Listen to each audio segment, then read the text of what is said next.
It's 2 p.m. Detroit, and you know what that means. Detroit media icon Ryan Ermanni, University of Michigan great Braylon Edwards, and of course, Maz are about to take over on Woodward Sports. Every day, 2 to 4 p.m., it's the best Detroit sports talk on Detroit's best sports network. Woodward Sports. With Maz. Ryan Ermanni won't be joining us as he is enjoying a golf weekend with the fellas. Ryan, you enjoy it, have some fun. Said they played decent yesterday, but they had fun. That's what it's all about. Joining in his replacement is my man T. Foss. T. Foss, how you doing? I'm pretty good. Is that all you guys do is play golf? Y'all must have a scratch handicap. I'm good. I ain't scratch, and I use aim for effect. Scratch is something serious that probably less than 1% of the population ever sees, but it's fun. Like being outside. It's summertime. It's good to get outside. It's good to get movement, if you will. I believe in health, and also, you know what fellas do when they get together, man. Talk sports, have some drinks. Every man deserves that, especially a man dedicated to his family's right. Do you go up north? I do. I like up north. I like Patowski. There's some other. And here we go again. I know as soon as you mention Patowski, it's like, oh, you're saying the ones that people know. I like going up north, like the woods up there, and I like the lakes. I think that's one thing Michigan underrated in. Well, I was talking about to golf, young man. Crystal Dunes, Traverse City, Grand Traverse is nice. There's some good golf too over there to the west of the state. Any good bowling alleys up there? Wilson man, Tom Mazaway. Tom, you know what? Speaking of all this going up north, going outside, what are your weekend plans? You know what? We got a couple of graduation parties. They're starting. The old graduation party season is here. Here we go. Break out the checkbook. Break out the tissue paper and the that's and the little bags. Stuff everything in there, and we're on our way. So that's what we got going this weekend. And my wife and mother-in-law plan some brunch tomorrow with some out-of-town people. You hosting though? Supposedly they're hosting. I just found out about it today. But I will be joining Pete Spivak probably at a Coney Island somewhere and staying away from the house. Whoa, stop it. You're hosting the graduation party. You just found out about it today? No, not a graduation party. Okay. My wife and my mother-in-law decided to host some out-of-town people on the spur of the moment on a brunch. I'm getting the hell out of there. I'm not staying home. Are you allowed to now? Well, I'm just doing it. Okay. Oh, that's what I'm talking about, man. I'm just doing it. That's what I'm talking about. I'll be making the bed, getting dressed, and I'll see you guys. Where you going? I got to go to work. Unlike Matt. It's all over. Juneteenth, brother. I'm going to celebrate Juneteenth. What are you doing about celebrating Juneteenth? What does that entail, Tifo? I'm going to some little festivals they're having and just. Okay. How about Fish Fly festivals? You go. to any of those? I've been to the Fish Fly Festival. And in fact, here's a little known fact about me. I won the initial media division of the Fish Fly Festival in New Baltimore. Did you? What year was 1972? What did you have to do to win it? I had to skip rocks. Rock skipping. Oh, wow. How many did you get? 14. 14? Yeah. I was expecting like 7. You won 4. That's quality. It was luck, bro. Hey, better be lucky than good sometimes. I had 4, 2, 6, 14. Wow. That was luck. But hey, you know what? I won it. Now, you guys... all you need to do is win one time. Are you guys scared of fish flies? They gross you out? They don't gross me out, but I'm not trying to be around them if I don't have to. Right. Yeah, I'm not scared of them. I just think they're gross. Yeah. You know what their real name is, right? No. Mayflies. Yeah, exactly. Yes, I've heard that. Yes. Mayflies. Just wanted to throw that out there. St. Clair Shores, we're known for them. Right. They're disgusting, but they are what they are. I'm not afraid of them. They're just disgusting. They smell. Yeah. And then, they live for, 24 hours, 19 hours, something like that. And then they become little shells of themselves, literally. And I offered to start the show off with NHL, and you told me that we would lose our audience. But here we are talking about mayfly and fish fly. I think people are more interested. Anyway, in fish flies. Let me start my weekend off today, Friday. I'll be downtown at Comerica Park at what I like to call still Tiger Stadium. No anything related to Tigers. And why Tiger is Stadium that? to me. And I will be honored for Michigan Sports Hall of Fame made this class. Yes. It's a rolling class. To be there. Congratulations. The Tigers are going to announce it's not on Bally. Know what? Nobody will be able to see it because it's on Bally. So yeah, I'll see it. Hey, yo. You see this it? is another not known fact. What's that? There we go. I nominated this fool. Did you? So he got in because of you. Man, Tief, I appreciate you. No, we were at you got me I was in. at that vote. I voted for him, too. You guys got You me weren't in. at the meeting. Yeah, I was. Last year, I was at the meeting. Ooh. Well, the meeting, it was last year. Yeah. Okay. I didn't recognize He you. was ready to Yeah, check. I was there. He was I'm ready there. to check. Appreciate your time, Mazlin. I get the votes appreciate in. you, Terry Foss. Not only that, I defend him against Larry Foote Sr. Larry Foote, I bowl with Larry Foote that's Sr. right. And Larry Foote loves to bust Braylon's chops. This guy right here, man. He loves to bust Larry his chops constantly. He's a huge nemesis. But, I'm honored to be in, honored that, the Tigers want to do something. So that's how we'll start the week off. So, Congratulations, man. But then Yeah, also, I appreciate that. congratulations. Thank You you, throwing out thank the you, first thank you. pitch tonight? That's what I was getting to. Sunday, right? That's what I'm getting to. Did we get that video in, Pete? No. JJ? So, look. Yeah, we got the Oh, JJ the video? We got the video, so here we go. I'm throwing out the opening pitch on Sunday where they still play against Chicago. I'ma be White in the Sox. building. Throwing out the opening pitch. And I'm like, I got this. I'm an athlete. Baseball was my first love. You know what I'm Okay. saying? I still got the arm. All right. I still play catch from time to time. With a football, maybe I should have practiced a little bit more because J.J. McCarthy threw out the first pitch last night at the Minnesota Twins game. And let's just say the quarterback, he didn't do himself any favors. You got He the did video? not.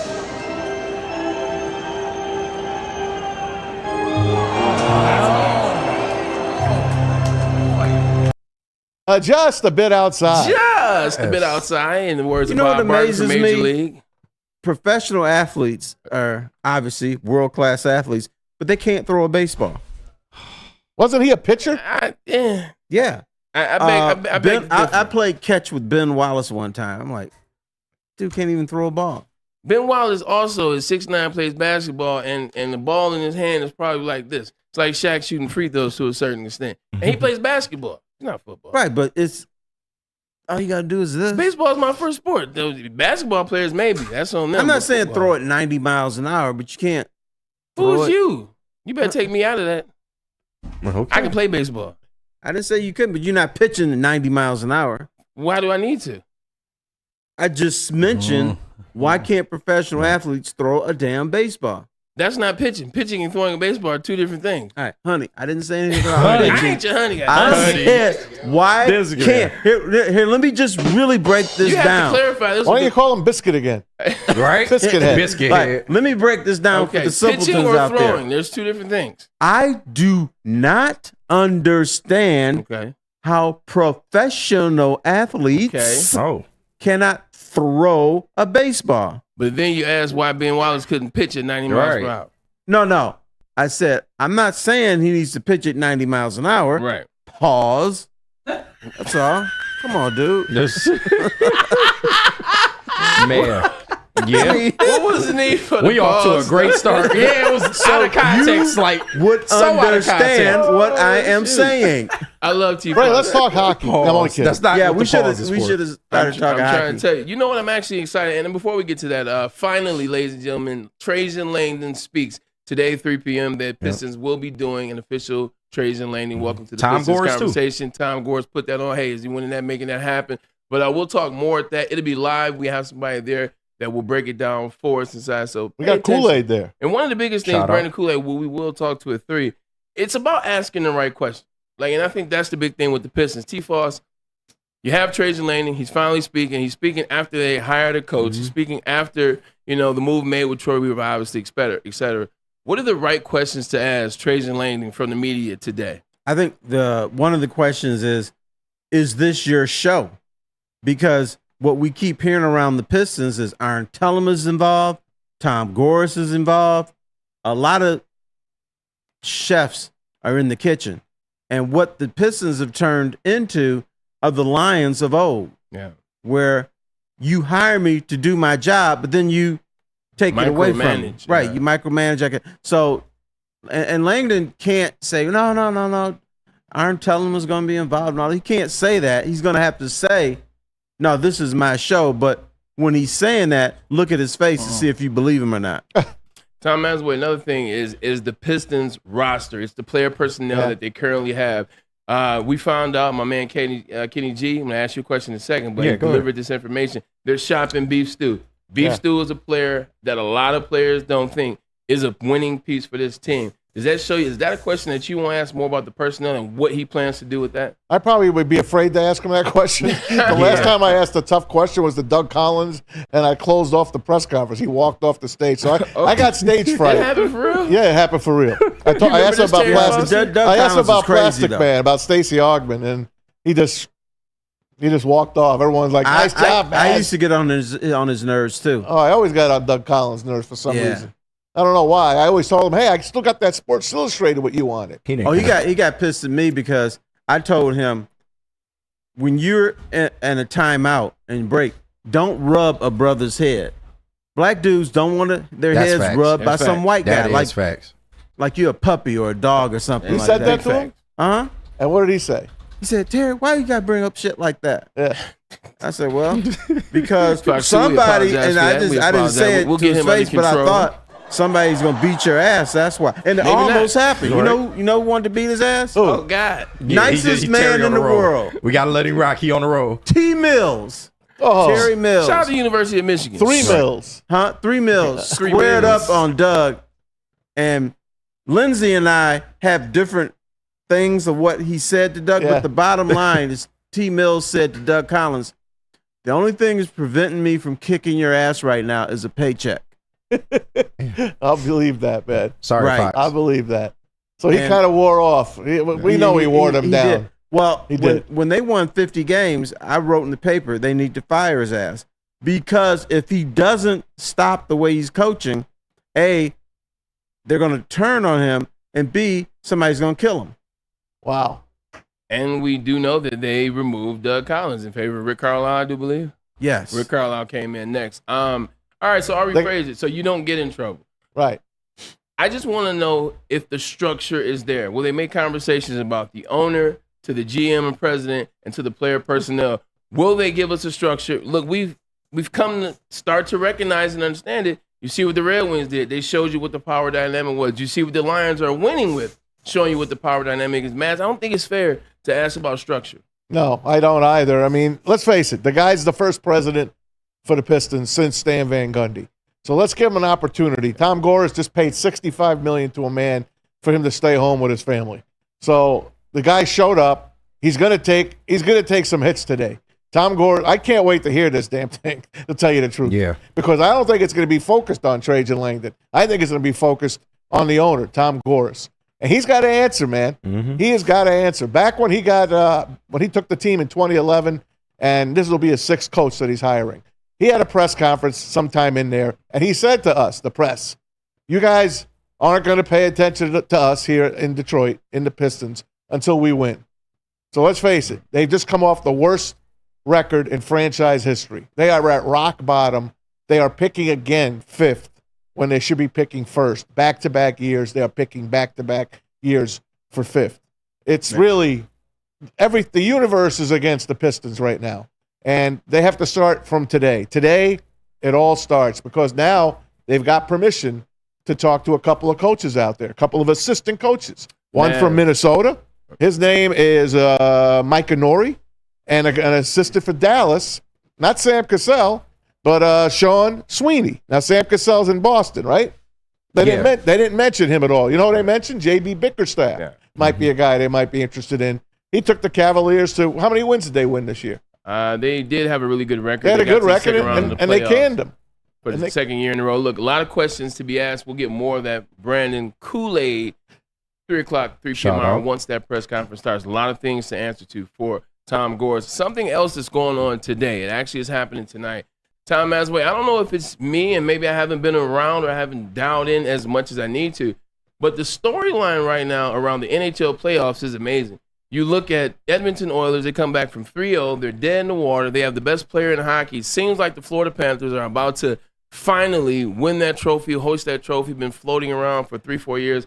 Now Edmonton wins 2 in a row. Now the game tonight is in Edmonton. Sean McDonough, who will be doing the game for ESPN, joins us in just about 15 minutes or so. Can't wait to talk to this storyline about him. But you look at 3-0, never been done in sports. You look at Edmonton, city in city in Canada. Canada hasn't seen a cup in over 3 decades, 38 years, I believe. 31 years, 3 decades. And then also it's shaping up to have a story finish. Man, tell me about the NHL playoffs. Hey, Edmonton has never given up the cup on home ice. In other words, no team has come there. Else. No team has come into Edmonton and brought the cup home. So that's what Florida's trying to do. They don't want to go back 2,500 miles and play again. Florida is not going to hang out at Goose Looney's tonight. No, I get it. I totally get it. I hope not, at least. I hope not. Paul Maurice is going to make sure of that. But there's no doubt about it. The Florida team, they tried their best the other night in game number 5. They tried to close it up. They almost got there. Hit a couple of posts. Goaltender Skinner was standing on his head. Stu Skinner, in games that they are facing elimination, he has not lost. They are playing outstanding hockey right now. Remember what happened in game number 4? They lose 8-1, and they might have woke up the Edmonton Oilers in that game. Terry Foster, you've seen a lot of hockey. You've seen a lot of MLBs, but basically you've seen a lot of playoffs and a lot of playoff series. Just talk about the momentum you lose if you're Florida. If you really think you're going to close this team out, not only do they beat you once, then they beat you again, and then they also embarrass you, like Matt said, to the tune of 8-1. Your mind and your psyche has to be a little bit fractured. I don't care what level you're at. It could be, but here's the stupid thing about hockey. When teams come home and they've got an opportunity to make a statement, because Edmonton they're feeling good about themselves. Yeah. They're the favorite. Everybody's okay, Edmonton. But those in the NHL teams seem to close up. Yeah, they get all nervous in the afterwards. Well, we felt the pressure of being home and stuff. I think Florida's going to put that blanket back on them tonight and win it. That's going to be thrilling, but I think Florida's going to take it tonight. Matt, as you've been dialed into these finals, you've been dialed into Edmonton, and with our good friend Ken Holland, hoping he gets a ring post. Detroit, that's right. Excuse me, never got one here. What do you need to see in the first period out of Edmonton to let you know? Okay, they're feeling it. They're on. They score first. When they score first, they seem to win. And when Florida scores first, they seem to start to suffocate the other team. Florida needs the lead. Edmonton needs the lead. I think the first team that scores tonight wins that game. Again, that's the way it's been. So we can turn it off? Pardon? We can turn it off? No, I will never turn it off. All right. I will watch it to the end. I'm just saying first goal is huge. I believe first score in football is huge, like in the playoffs, except for the Lions, of course, when they count up all those points on the 49ers. But I digress. It should be a hell of a game tonight.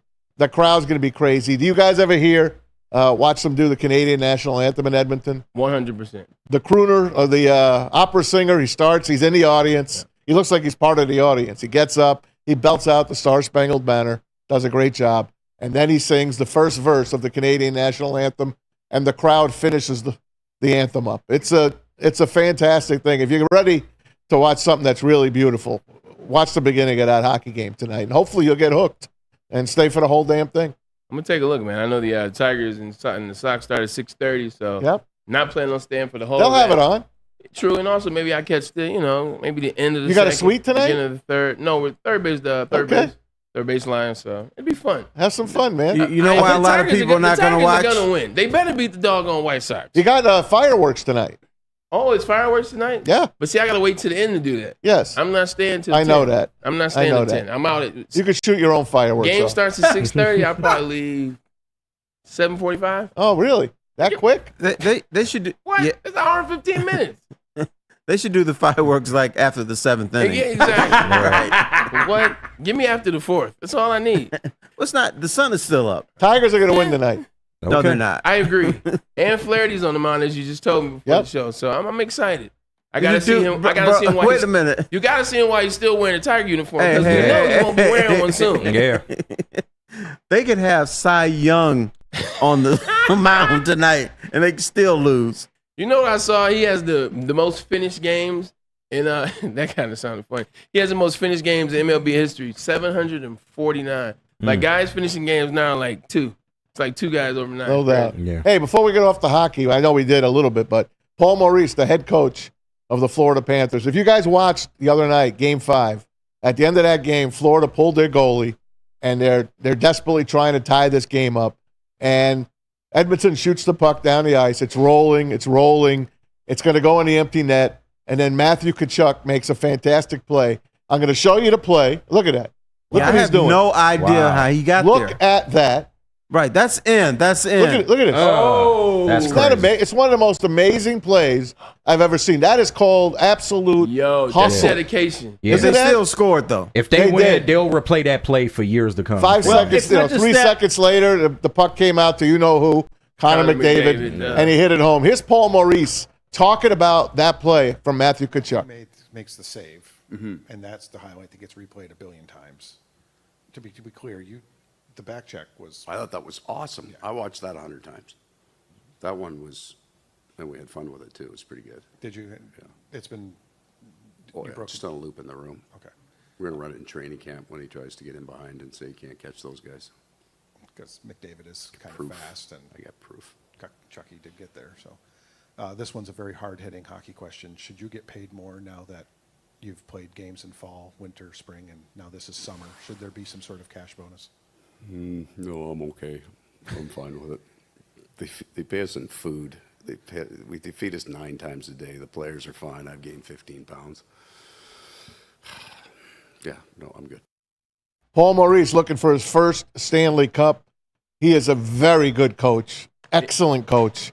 I hope he gets to get it tonight. Man, do me a favor, elaborate on that a little bit, because just as a kind of first-time guy watching and listening to Paul Maurice being interviewed and seeing how he talks, he just sounds like one of those guys that I would want to play for. Yes. Like if I was a hockey player, I would love to be coached by Paul Maurice. Talk a little bit more about him, because you can feel, you know, like his oneness with the team and the players in the video. They love him, and he coaches defense.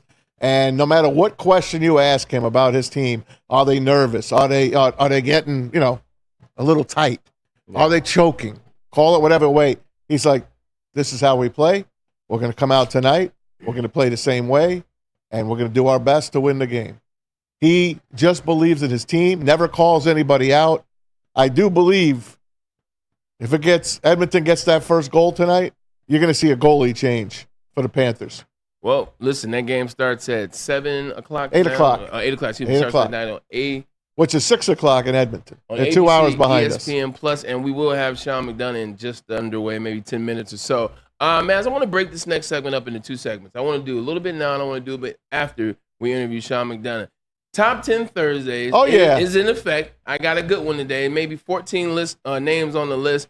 Yesterday, we talked about the most impressive stats or records in baseball, which are unbreakable. We talked about the Iron Horse. Yep. Now Cal Ripken, no longer Mickey Mantle. You got it. We talked about Charlie Hustle.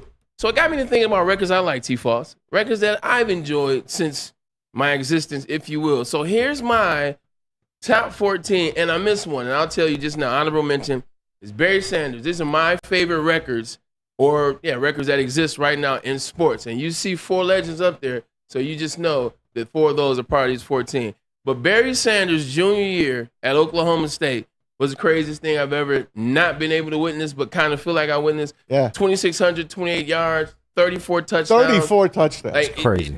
It will never happen. I mean, I'm not going to say it never happened again. Some guys have gotten close. Derrick Henry had over 2,000. Christian McCaffrey had a ton of touchdowns.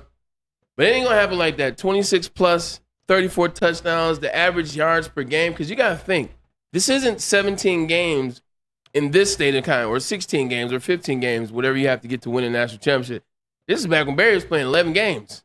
Mm-hmm. This is 11 games. This is 10 games plus a bowl game. Ain't that something? 10 games plus a bowl game, and that's what he did. So that was a blasphemous. Honorable mention. That's blasphemous on my part. I apologize, but it's not on the list. Damn it. That's my bad. All right, here we go. Let's start this list. Pete Spivak. You got it, my friend. All right, I had to put a Detroit guy on here. Detroit Lions, Dick the Night Train Lane, single season record for interceptions in the season. 14 interceptions. Nice. That'll never happen again. What's his name's brother from was Trayvon Diggs in Dallas? Yep. He had 8 for 8, and then he fell apart. Mm-hmm. 14 touchdowns isn't happening. I don't care how many games there are in a season, because a quarterback in the scheme would know just not to throw the ball in that direction. But 14 T-Foss, a little before your time, but Lion nonetheless. Yes, but I got to talk to young Night Train and his son. They wrote the book. They got the book came out. Yeah, right.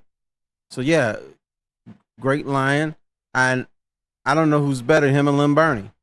Ooh, that's another crazy one. The original number 20, if you will, here in Detroit, Lynn Burney in the Detroit Lions pride and the Hall of Fame. You think that number should be retired, by the way? Yeah, but now it's like, who's is it? Is it Billy Sims? Is it Limbs? Is it Barry? It's Barry. It's definitely Barry. No, everybody who wore 20 was great. Yeah. Mm-hmm. If Billy Sims, I guess that's the number 1 in Michigan, right? Yeah. Call it like the number 1 in Michigan. Billy Sims is another what-if situation, because if he never gets injured, who knows? All right, who we got next on this piece? Spy back. Here it is. I had to put you him up there. And I did it just for Terry Foster because I knew he would be here. Terry, I got something for you because I know you're trying to wait and you have something for me, so you think. The attendance for the largest crowd to ever see an NCAA football game. I was at this game, by the way, and Michigan won 115,109. That is the largest official attendance record, and the next 4 are all Michigan games at the Big House. Now, there is an unofficial record at Soldier Field. No, do you know what the unofficial record for this one was? When Michigan scored its first touchdown, yeah, when the crowd cheered, the decimal level was like 50. That's it? That's it. Wow. Like I said, we always got one Michigan hater. Now, the unofficial record is 2. There was one at a Speedway in 2016 that featured Tennessee Volunteers and Virginia Tech that registered 150, but only 100,000 tickets were purchased. And then 1920 Soldier Field, Michigan, Notre Dame versus USC, 120,000, but only 93,000 tickets were recorded and purchased. You got your numbers, man. I have the numbers, baby. You got your numbers. What's next on this list, Peace Five? There it is. I put Tom Maz's boy on here. Oh. Obviously, we know he's already the three-point career leader. He broke that pretty early, maybe year 12, if you will. But that 2015-16 season, 402 three-pointers.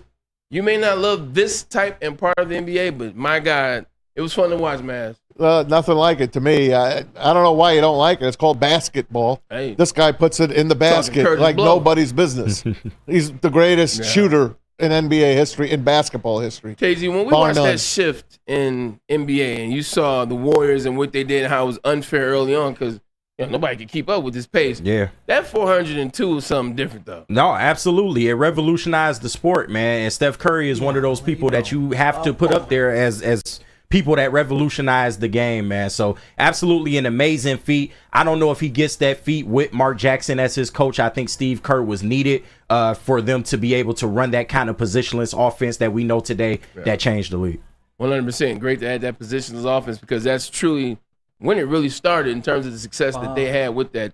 Coming in next is see what we got. Hey, look, and for those people out there that want to say technically this isn't the record because the Golden State Warriors did go 73-9. Yeah, they didn't win the chip, though. The Bulls won it all. One damn as a game. kid, watching 72-10, it was amazing. And while they were going 72-10, our very own Red Wings were going 69-13, I believe, man. I think they broke the record that year as well. It was a hell of a year. And so 72-10, and they won it all. That's why they put it up here. What's next? Well, while we're on the subject.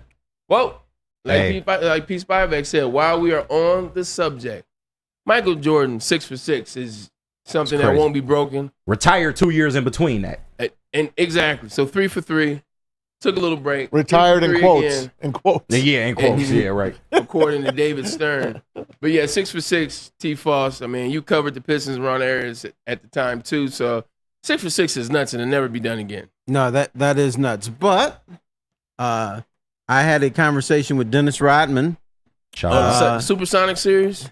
No. I met him at the LAX airport. Oh. He was going to North Korea. Right. And he told me. Did he remember you? Yeah. Okay. Just checking. Yeah, because he was shooing people away and he saw me. He said, come on and sit down. I love it. So, T. Told you he was a legend. Right. So he told me that the 89 Pistons would have beaten the Bulls that won 72 games. Huh. And he was on that team. You know, I like it. I like to hear that. You know the thing about Dennis too, like Dennis, I don't want to say he doesn't lie because I don't know that to be a fact. But when Dennis tells you something, even though he is his own persona and how he is, I tend to listen. Like, cause it doesn't seem like he only punches. It doesn't seem like whether it's different eras or whether it's him, he always seems to keep a straight line. He does, and he talks and then he thinks later. I remember he got in trouble. And then he yelled at me because I had my story, a quote from Dennis Rodman who said that they'd lost a couple games. And he said Isaiah Thomas was confused. And then he tried to say, well, I didn't say that. I said, oh, yes, you did. I always keep my stuff. I said, here. So I played it back for him. And he said, well, I didn't mean it that way. Yeah. And then the other thing, it was on the quote sheet. Yeah. Oh, boy. He couldn't worm out of that one. No, he could not worm his way out of that. Away with the joke. He's funny. He's a funny guy. I like how you shifted it in there. Excuse Let's do one more. We'll take a break, and then we'll probably be joined by Sean McDonough. Can't wait to talk about these playoffs. Last one before the break. Oh. If I'm going to do 6 for 6, then I got to do the guy that got 6 total Super Bowl rings. That's right. Tom Brady, the man, the myth, the legend. He did it with 2 teams, and with his second team, he did it in the first year. 7 Super Bowl wins. He's got to be up there. I know he's a Michigan guy and all. If he would have went to Ohio State, he'd still be up there. 7 for 10. You got to put him up there. You agree, Maz? Oh, God, yeah. How do you not? How do you not? How do you not? I mean, Yeah, he keep the record for another 10 years. Kryptonite beat him, though. You know, my man. You know who it is. He got Eli lucky. Manning. He got lucky the first time. Eli Manning got 2 wins, rightfully so. One of those passes went to another Wolverine, that being Mario Manningham. Look, the man, the myth, the legend. Speak of that, Sean McDonough is on the line. Can't wait to talk Another to him. Boston man on the line. We'll That's talk right. to the Bostonian, but first, let's go ahead and get a message from Swiss. Oh, I want to do your reads because you had to go. Let's do Planet, my friend. Fitness? Oh, okay, do it. Where's your fitness? Planet Fitness it is. You got Planet Fitness it is, my friend. That's you, bro. Your fitness is essential. Sign up now, only $10 a month. That's all it takes to get in shape, feel good, feel great, and look great. It's home of the judgment-free zone, so you don't have to worry about pace. You don't have to worry about people judging you because there's no judgment, and the gyms are squeaky clean. Planet Fitness, your fitness is essential. All right. Thank you to the Detroit Lions and Sheila Ham for the best season in Lions history. Now it's time to let Brad Holmes cook. Woodward Sports. Yo, let me just say, I love Planet Fitness. Trying out Planet Fitness and dang, they got lots of equipment. Not me getting a Planet Fitness membership just for the 24-hour perk. Listen, the PF Black Card is worth every penny for this hydro massage. I'm a new man. Did y'all know that the PF app has workouts you can do at home? Cheapest therapy I can find is Planet Fitness.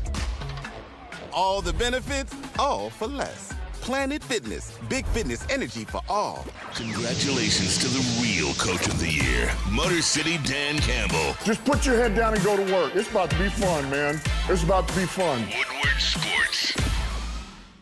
Welcome back. Ermanni Networks with Maz, Terry Foster in today. Now being joined by ABC, ESPN analyst, voice of college sport, as well as hockey. These particular playoffs in general heating up the NHL. The Edmonton Oilers tonight. They face off against the Florida Panthers. Welcoming in Sean McDonough. How you doing, Sean? Hey, Sean. I'm doing well. How you guys doing?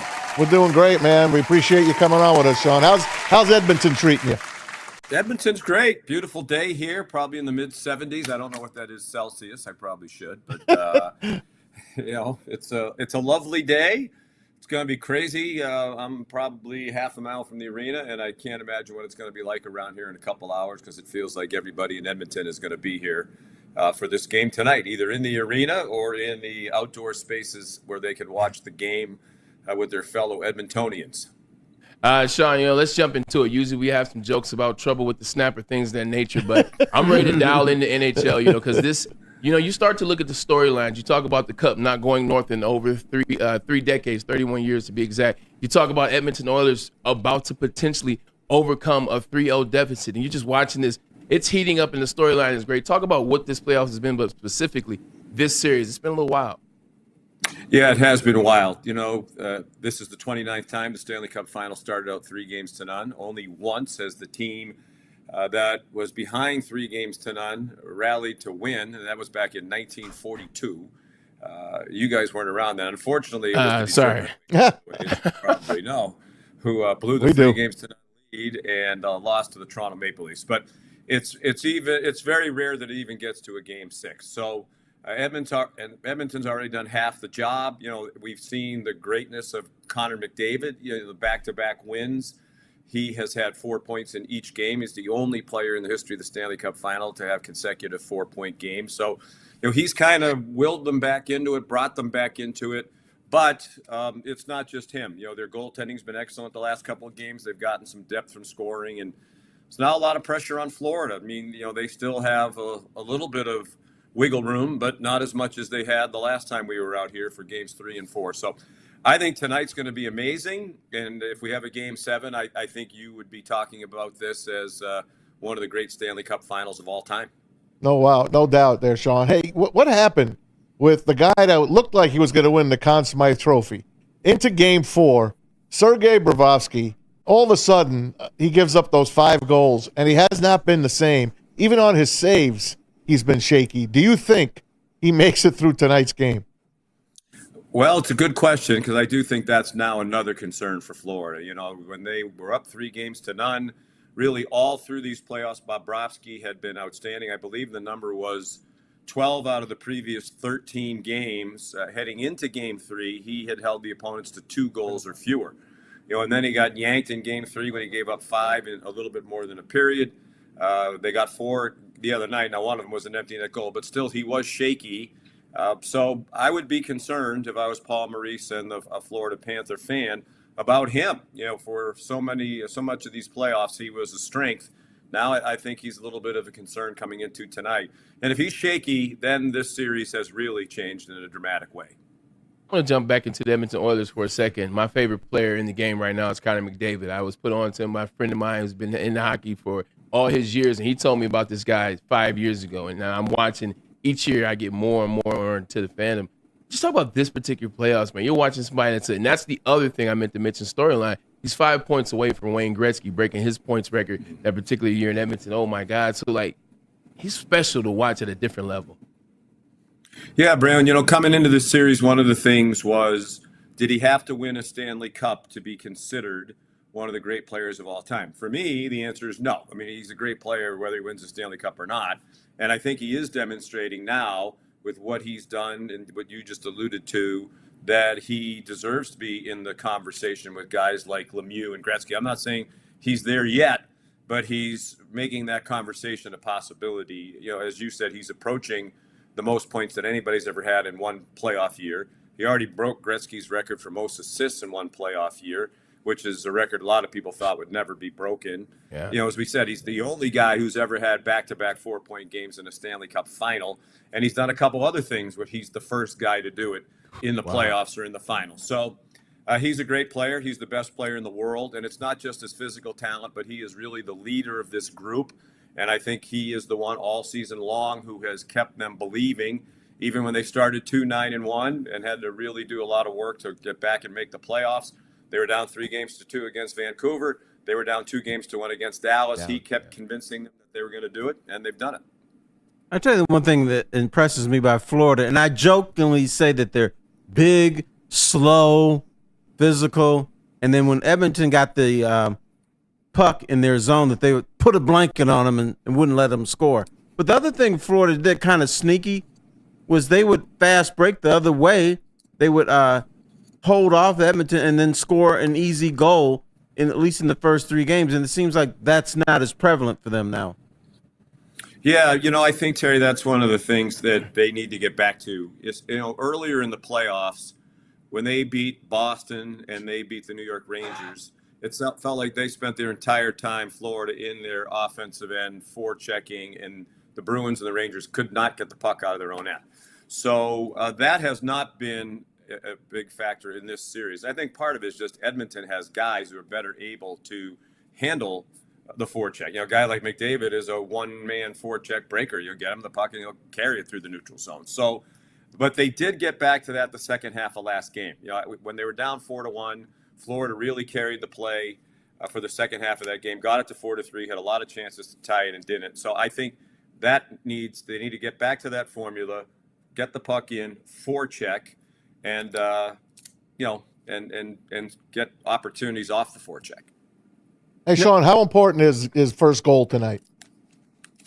I think it's important. You know, it's not only has Florida given up the first goal these last 2 games, both of them have been a shorthanded goal. So yes. Paul Maurice was talking to us this morning about, you know, you're Florida. All right, we're on the power play. It's a scoreless game. You know, here's a great chance for us to take the lead.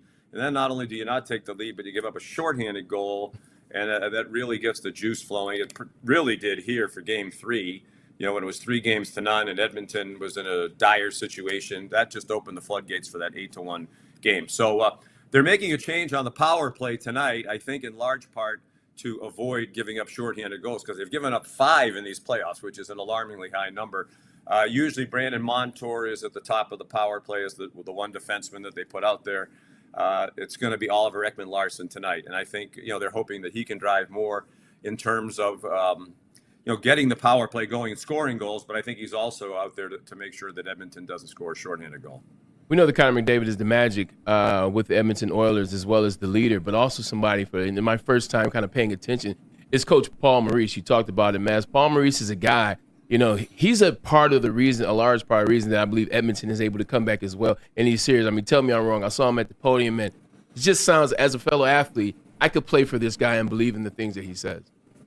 Yeah, Paul Maurice has kind of become the media darling of these playoffs, and I think, the Panthers, one of the reasons I don't think they'll be too uptight tonight, even though they've lost 2 games in a row, is that Paul will keep it pretty loose. And, it's an interesting contrast because Chris Knobloch, the Edmonton coach, is really exactly the opposite. He's kind of soft-spoken. He's not really equipped with funny lines and that sort of thing, but he's thoughtful, and he does take time to answer the questions. And I think he was the right guy at the right time for Edmonton when he came over as the new coach 13 games into the year. So, both coaches have done a phenomenal job. I think they're both a big part of the reason why their teams are here. Yeah, one of the things is we kind of assume Edmonton has got this mojo going now. They'll continue it tonight and win. But the thing I found out in the National Hockey League, home teams, when they're in position to either close something out or extend it, they get all tight at home and they talk about, well, we were at home and stuff. Why is that in the National Hockey League such a big prevalent part of this league? Yeah, I don't know, but I totally agree with you. And it's not just here; it's pretty much everywhere around the NHL. It's home ice advantage until the home team gets behind, and then you can feel the palpable anxiety in the crowd. It gets quiet, and then when something doesn't go well, there's just groaning and oohing and eyeing, and it's almost like that puts more pressure on the home team. So I agree with that. I think it goes back to Maz's question. I do think the first goal tonight, or at least the start of the game tonight, is really important in terms of, the mentality. If Florida falls behind again, right out of the gate, here we go again, 3rd game in a row. If Edmonton scores, it's, hey, our momentum's still going. I think they've outscored them in the last 7 periods now, like 15-4. So, I think they'll feel like it's just a carryover from the last 2 games. So the start of this game, I think, is going to be key. And to your point, if it doesn't go well for Edmonton early, a lot of times the home ice advantage kind of becomes a disadvantage because you just feel the anxiety in the crowd. Hey, Sean, tell us about your broadcast, the way it's developed. Like, you're upstairs in the booth, and you have Ray Ferraro downstairs in between the benches. You got Emily on the sidelines. How is it different not having it right next to you? Yeah. I didn't mean to interrupt. We don't like each other. That's why. Yeah, I didn't think so. I could tell. I could tell. No, when we first started, this is our 3rd year. When we first started, Ray and I were in the booth together, and then Emily was between the benches. And yes, a lot of these arenas, you're dangling from the ceiling. I mean, you're 6 stories above the ice. Like in Boston Garden, for example, the ice level is on 3. The broadcast booth is on 9. So you're 6 stories above the ice. In Madison Square Garden, it's 5 stories above the ice. And some of the other arenas, it's further. I don't know if you've been watching the 2 games and 3 games now that we've had in Florida, but that's one of the highest booths in the league. The NHL was nice enough to carve out a little spot for us down in the stands, and we're so much closer. Now I can actually see what's happening. A lot of times we're in this booth, you're kind of guessing what's happening when the puck's buzzing around the net. So Ray early on said, in his years in Canada, most of the time that he had been doing the analysis, he had been between the benches, and he really liked it. Felt like he saw more, heard more, and I think it was helpful to us just to have a set of eyes down there who's a lot closer, so he could say, no, that puck got tipped in, it didn't go straight in, or he can hear what the coaches are saying to the players. So, and a lot of these booths are so small that I'm just happy to have the extra space because I'm a space hog. I'm sitting here with all my charts getting ready for tonight and notes and all kinds of things. And you get in there with the other announcers and there's no place to put them. So I can spread out a little bit. I think it works well. The biggest challenge, obviously, is that you don't step on each other. But that can happen when you're standing next to each other because you're not looking at each other. You're both watching the ice. So sometimes the other guy talks and you're talking. You don't mean to step on each other. So there's a little bit of a natural rhythm to it that we've developed. I kind of pause from time to time in the play-by-play. And if he wants to jump in, he jumps in. And if he goes a second or two and doesn't talk, I just pick up the call again. Hey, Sean, quick fan from a novice NHL fan. You know, the success that the Edmonton Oilers had under Wayne Gretzky and Messier and countless others in that period, 84 to 87. What would Connor McDavid's legend be if he was able to finally win that ring this year? You know, what did it stack him in terms of in the lores of that 84, 85, 86, 87 thing?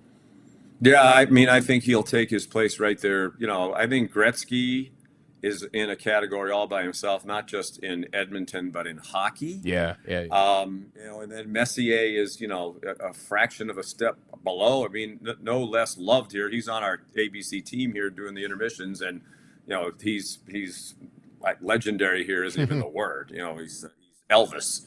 But you know, but I think Connor McDavid gets to that point. You know, they haven't won a Stanley Cup here since 1990. They have a great history. They won 5 Stanley Cups in a very short period of time, you know, but it's been a long time. So, yeah, I think he will come to be regarded like Gretzky and like Messier as, you know, not just one of the great players, but, you know, one of the fan favorites as well. Hey, I'm curious, how do you even get from Miami to Edmonton? There's no flights between those two cities. 2,500 miles. You had to bring that up. You know, it's if I look a little tired. It's 2,541 miles from arena to arena. That's the greatest distance between the two arenas in the history of the Stanley Cup Final. So, fortunately, the NHL arranged a charter for about 70 of us, the Canadian broadcasters, some NHL people. There's probably 15 people from each of the American and Canadian networks on there. But even that's a long trip. It's such a long flight. We had to stop and refuel in Kansas City.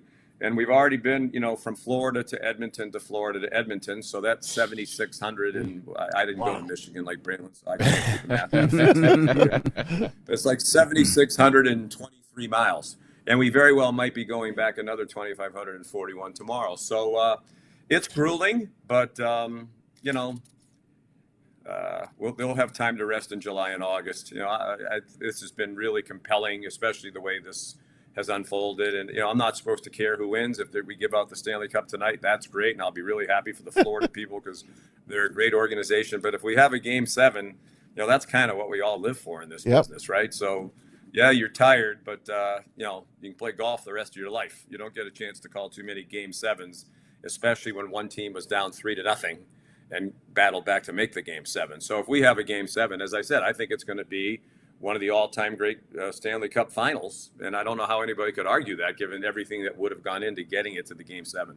Well, Sean, we appreciate you for making that grueling trip, all 7,600 yards of them, and even more if they win tomorrow, because you truly have made the Stanley Cup finals worth watching. We appreciate you for joining. So, as always, Sean, are you ready for college football yet? Almost. I'm ready. Let's go. Michigan, we need you for Michigan. We need you. Don't worry, I'll help you. Yeah, I think we know. It's great. Go blue, baby. Michigan Wolverine. I know you did. That was awesome. Trouble with the snap. I mean, are we past that now? No, I'll never get past that. I was always good with it. We were always cool. You and I have been friends for a long time. See? You know, we're always good. Yeah. It's just these guys like Mass. Hey, and Thanks, Sean. I've been a member of Planet Fitness. I can vouch for the excellence in the Your fitness is essential. It's essential. Knock him dead, Sean. Check them out tonight, 8 p.m. Can't wait to hear you, man. Have a great game. Watch that game, man. It's always fun guys. to talk. See you, Kat. See you later, Sean. All right. See you later. Always great to talk to that guy, man. Finally, he's right. You know what? Trouble with the snap, we might be able just to. It's done. It's over. I guess it is, but it'll always live in my back of my mind. It stings every time you hear it. It still stings. Why does his voice have to change? There's trouble with the snap. He's so damn good. He sounded like a so girl. damn good. I loved it. I didn't man. say that, Sean. That was Terry. He was Fox. Man fantastic speaks for himself. Even in a loss for Michigan, that was a great call. I could listen to it a 1,000 times. I was happy I wasn't watching it on TV and I'm live, and I'm glad I was out of the stadium when it happened. Yeah. So I was in transit. So like I just heard the crowd kind of maybe like 2 blocks over. Wasn't loud enough to be a Michigan touchdown, but loud enough to I'm like, what the heck happened? And you ain't want to see when that. I watched the infamous fan in the yellow shirt. Oh yeah. Yeah, it was He's tough. a meme now. He is. He will forever be a meme, but those days are over, so we think. Let's not take a commercial break. Let's continue your top 14. Let's do the list because I may not be with you guys in the next 12 minutes or so. How does he get away with 14 and it's a top 10? That's I don't Braylon. understand that. That's why I write. Look what it says. It says Braylon's top 10. Because he can do what he wants with But it. it's 14. But it's he can do usually what he top wants. 10. But this one I extended it, so we have more to talk about. Look, it's not much to talk about outside of the Stanley Cup. So relax over there, Bro, my a top guy. 10 means a top 10. First, also, and a Kango hat doesn't look like that. So what are we talking about? That's not a Kango hat. A Kango is what Samuel L. Jackson wears. The new Kango. Didn't wear a ball cap. That's the not broke a Kango. Kango. You got the wrong guy on the Well, ball it's got cap. the little kangaroo on it. No, but it's not the a great Kango. value Kango. That's not a Kango, see? This is the new fangled Kango, That's man. the dangle. Right. It's a Marshall's Right. Kango. That's Nah, what it's James not says. from Marshall. I That's got the this value from world Kango. Henry the Marshall's. Hatter, assholes. All right. And listen, That's with value that, world right there. let's jump back and try to get as many as we can before we get out of here. What's next from P Spyback? Where do we leave off? Hang in on. The list There we of go. Braylon's top 14. You Here you say go. Same bolt. I had to put both of them up there. I counted them as 1-1A, 1B, 9.58. He didn't do that at the Olympics. The Olympic time was 9.69, but that 9.58 was magic. I saw it live and be one of my sports. Nobody will ever get that 9.58, and nobody will ever get 19.19. Well, are they going to get rid of steroids or something? Usain Bolt wasn't on steroids. Right. Come on now. He was No, 6'5" but sprinter. you built know, like a and I'm not saying he was, but you know they're going to get some dude well, Jamaica who's doesn't just test as all the tall. time. So. You're right.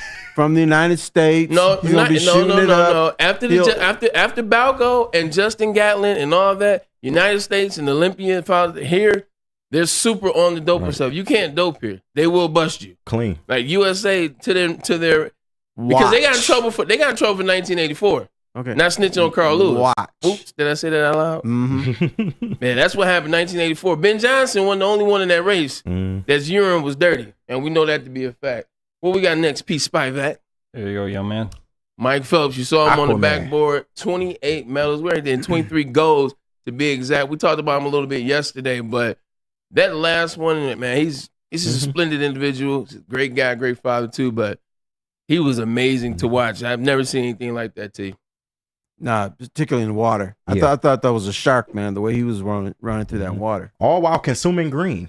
Oh, well, on that cannabis stuff, he Yeah, lets you know man. that the cannabis flow. The crazy one is in Rio, his final Olympics. Remember where he got beat? The one guy was the young kid from I can't remember what country. Yeah. Australia. He was Close. a new guy. And remember he eyed him down Yeah. because the guy looked at him in the water. Mike went and got that guy. That guy was 8-9 years younger, faster, etc. It proves they were still worried about Mike Phelps because he was looking at Mike.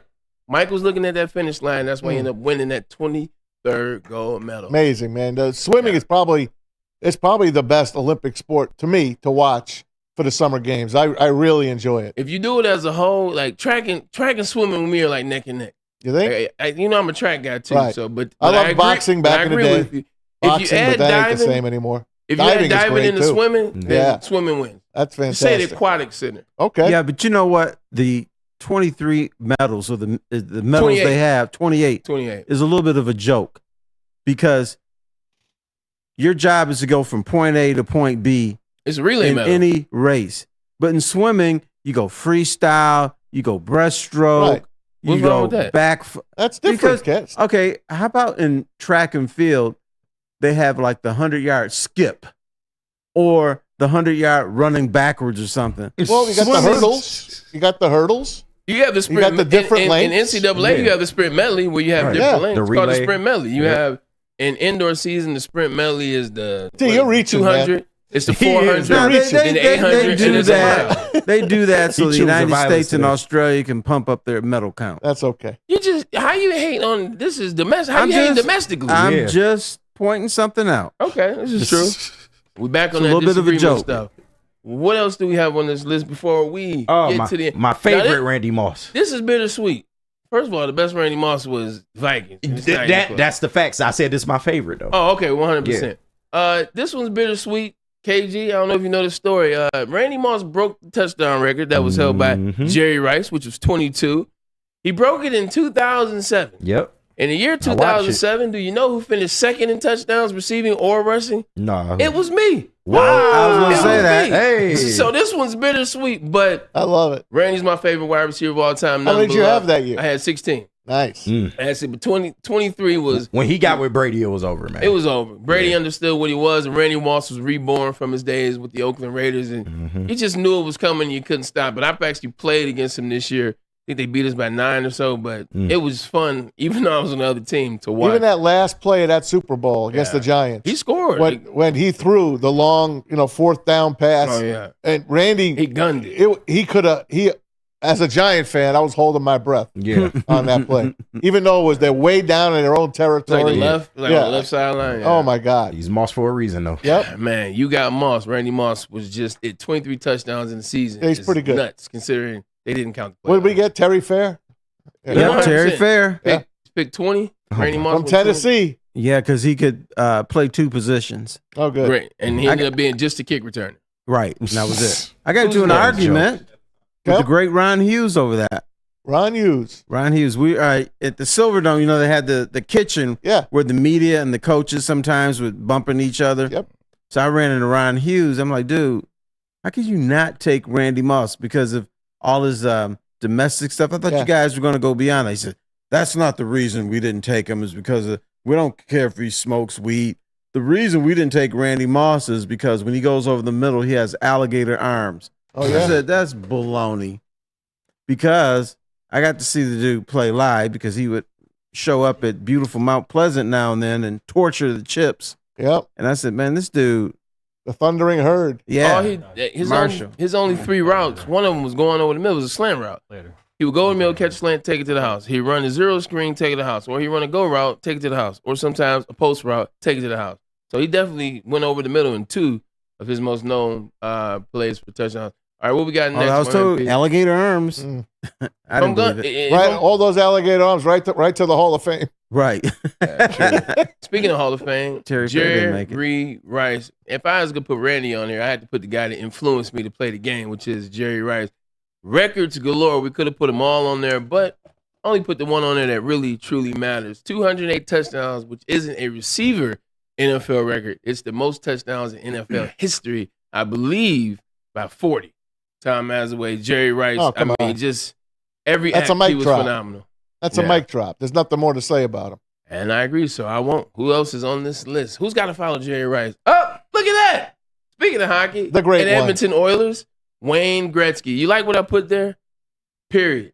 He has way too many records. I actually put it in caps on the in the text. I said just Wayne Gretzky, ... period. I mean, his assists in a career, his goals in a career, his total points in a career. The only player to have over 2,000 points, and he's 2,900 in the game, if you will, is the great. You know what his biggest record is? AKA Wayne Gretzky. His greatest accomplishment. Not bringing hockey to the South, to the West Coast, and to the South. That's all Wayne Gretzky. The infamous. The minute he went to the Kings, it all turned for hockey. Maz's favorite 30 for 30.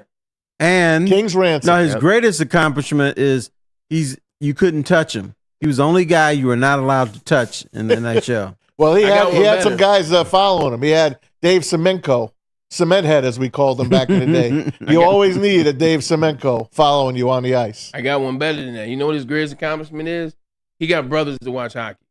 Hey, nice. Like brothers wasn't watching hockey before Wayne Gretzky. When Wayne Gretzky went to the Kings, he got all the West Coast. You start watching these highlights. It's like, this brother can play. And he was on a cartoon in the 90s called The Pro Stars, which featured Bo Jackson, Michael Jordan, and Wayne Gretzky. So Wayne Gretzky got brothers watching. And he married Janet Jones, who then had a beautiful daughter. This is true. That married, what's his name? The Dustin golfer. Johnson.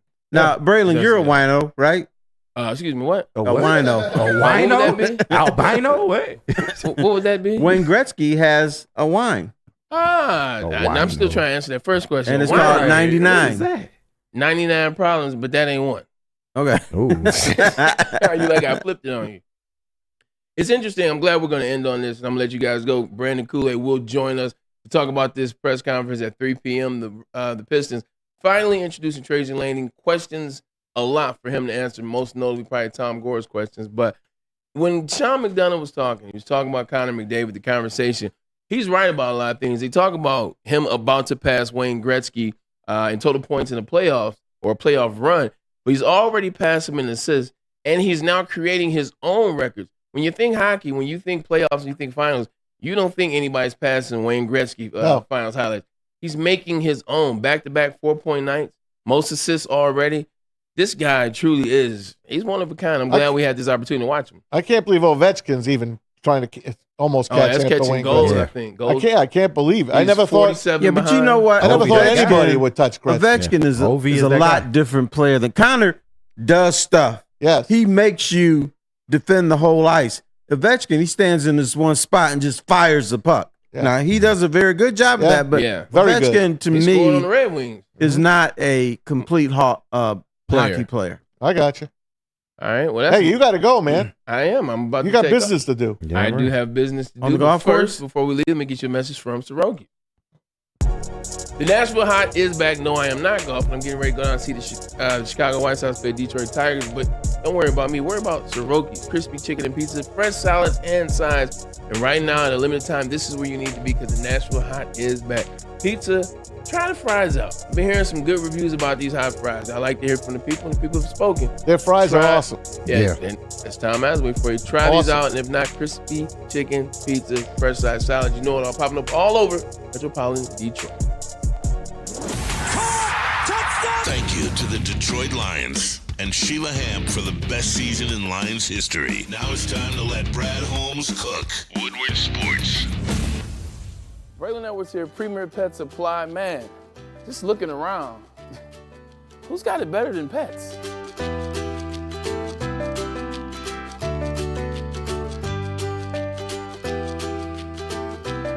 Come on, a baby stroller for Coda?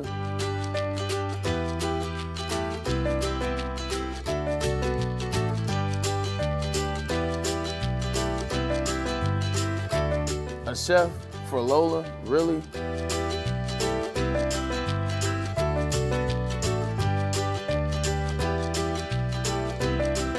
You don't have to tell me who the real boss here is. Who's got it better than pets? Nobody, especially here at Premier Pet Supply.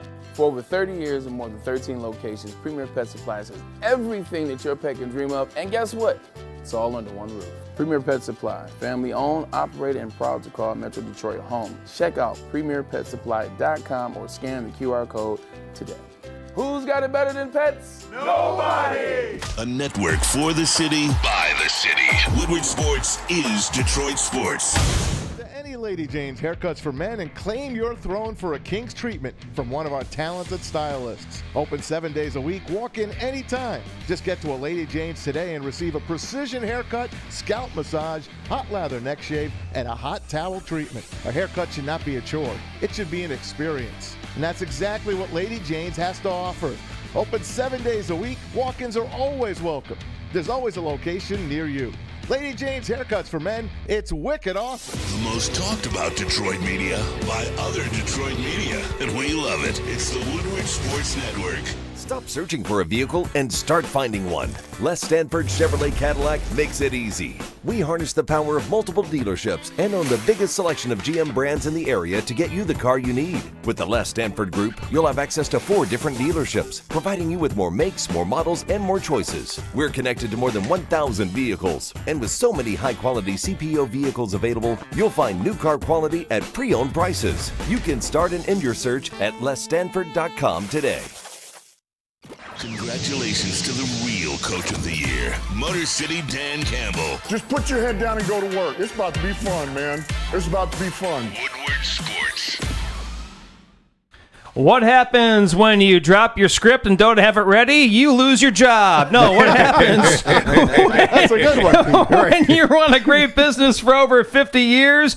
You expand and offer more products to more people. This is exactly what Les Stanford did by adding Les Stanford Buick GMC. The same great service that customers have come to know and trust on Woodward Avenue just south of 9 Mile. Check out Les Stanford in Dearborn today at lesstanford.com. Les Stanford Chevrolet.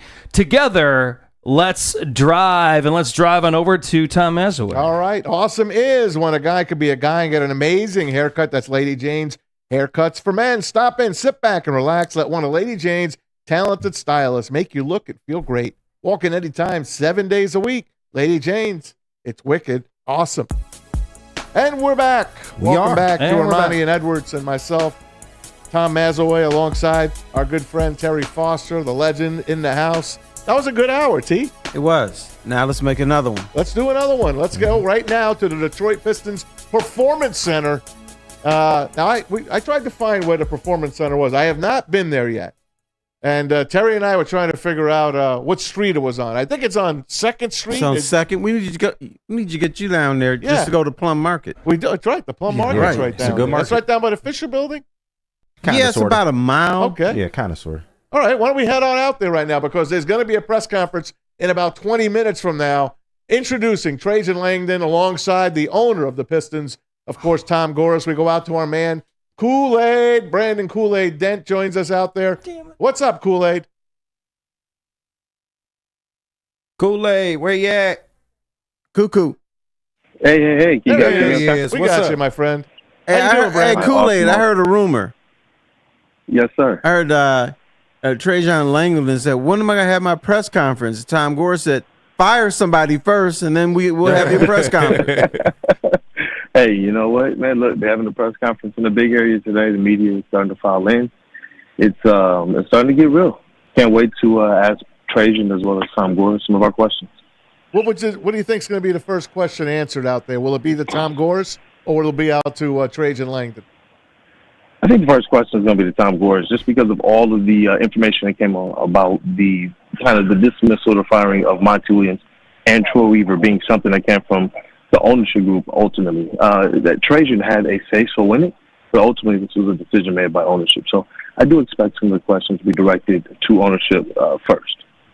Are you going to ask him about his 6th hiring of a head coach? Because that's coming up. We hear that they have permission to ask a couple of assistants, Sean Sweeney from Dallas, and then Minnesota assistant Micah Nori. A couple of the names that are out there. J.B. Bickerstaff's name was out there. Heck, they were even talking about J.J. Redick until he was hired yesterday officially by the L.A. Lakers. What's your thought on the next coach there, Brandon?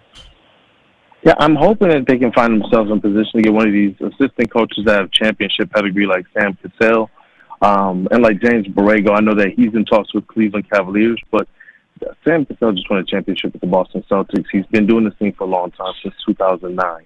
And so I'm hoping, if it's not one of those guys, that they can find themselves in a conversation with someone like Chris Quinn of the Miami Heat and kind of get that culture here as well. It's a culture I've long envied. Some of these newer names that have just kind of popped up over the last couple of days, I understand them, but I don't think that they're necessarily the strongest candidates for what the Pistons need kind of going forward. You know, bro, when the Lakers hired J.J. Redick, I said, good. Let him go. Let him be somewhere else. I'm not convinced on him. He hasn't coached before, and he's just pretty boy on TV, and I think that's why the Pistons wanted him. That was for the wrong reasons too. Yeah. What did you think of the hiring of J.J. Redick over to the Lakers? Do you think they have any opportunity to do any type of winning next season? You know what? J.J. Redick has a really, really good basketball mind. Sometimes you capture lightning in a bottle. I've seen this thing kind of compared to Eric Spoelstra, who was somebody that people didn't really expect a lot out of, but the people who empowered him knew that this guy was next level. We've seen these attempts before, but J.J. Redick is one of those guys who, up to this point, everybody was saying it in unison. If there could be a player that could be a coach next, it would be J.J. Redick. You hear his podcast, you kind of hear some of the things he's talked about, even from a front office perspective. J.J. Redick has a good basketball mind, so I do not want to discount that at all. And if you give him just a few nice players with LeBron James, even though old man LeBron, he's still super talented. He's somebody who still can draw a good amount of gravity to him and open things up for players around him. So I do believe that J.J. Redick can actually have some unprecedented success for a first-time head coach, kind of stepping into this thing, not having the experience as an assistant prior. Hey, Kool-Aid, we found out today that more than likely LeBron will opt out of his contract with the Lakers. Just his timing, man, I don't know. He just I just don't. I've never been. Well, I'm not a fan of his. First of all, well, you're going to be a fan of his when he comes to the Pistons after the Pistons use the number 5 pick for Bronny James. No, they are not. Stop it, Terry. Stop it. Do you think he's back with the Lakers next year? What's he doing? I don't know, man. This LeBron thing, especially since he jumped to the Big Three Heat has been interesting to see the moves that he makes and the why, and just seeing kind of in the aftermath how everything plays out. With LeBron James, that's somebody you can't really calculate. I would suspect that he goes back to LA because why kind of uproot and move from that situation unless you really, really, really want to play with your son and he's at a different team. So I expect him to kind of re-up and change kind of what that yearly value is from. At signing these 1 and 2 year deals, it gives you the opportunity to kind of opt out if you want and say, look at this market. I think I deserve a little bit more, or to give your team a little bit more flexibility to bring in some more help. So I think it's savvy. I do believe he will wind back up with the Lakers. They asked Bronny, hey, has it been your dream to play with your dad? He's like, no. My dream is to make my own name, blah, blah, blah. Come on, man. He wouldn't even be drafted if he wasn't Right. LeBron James Jr.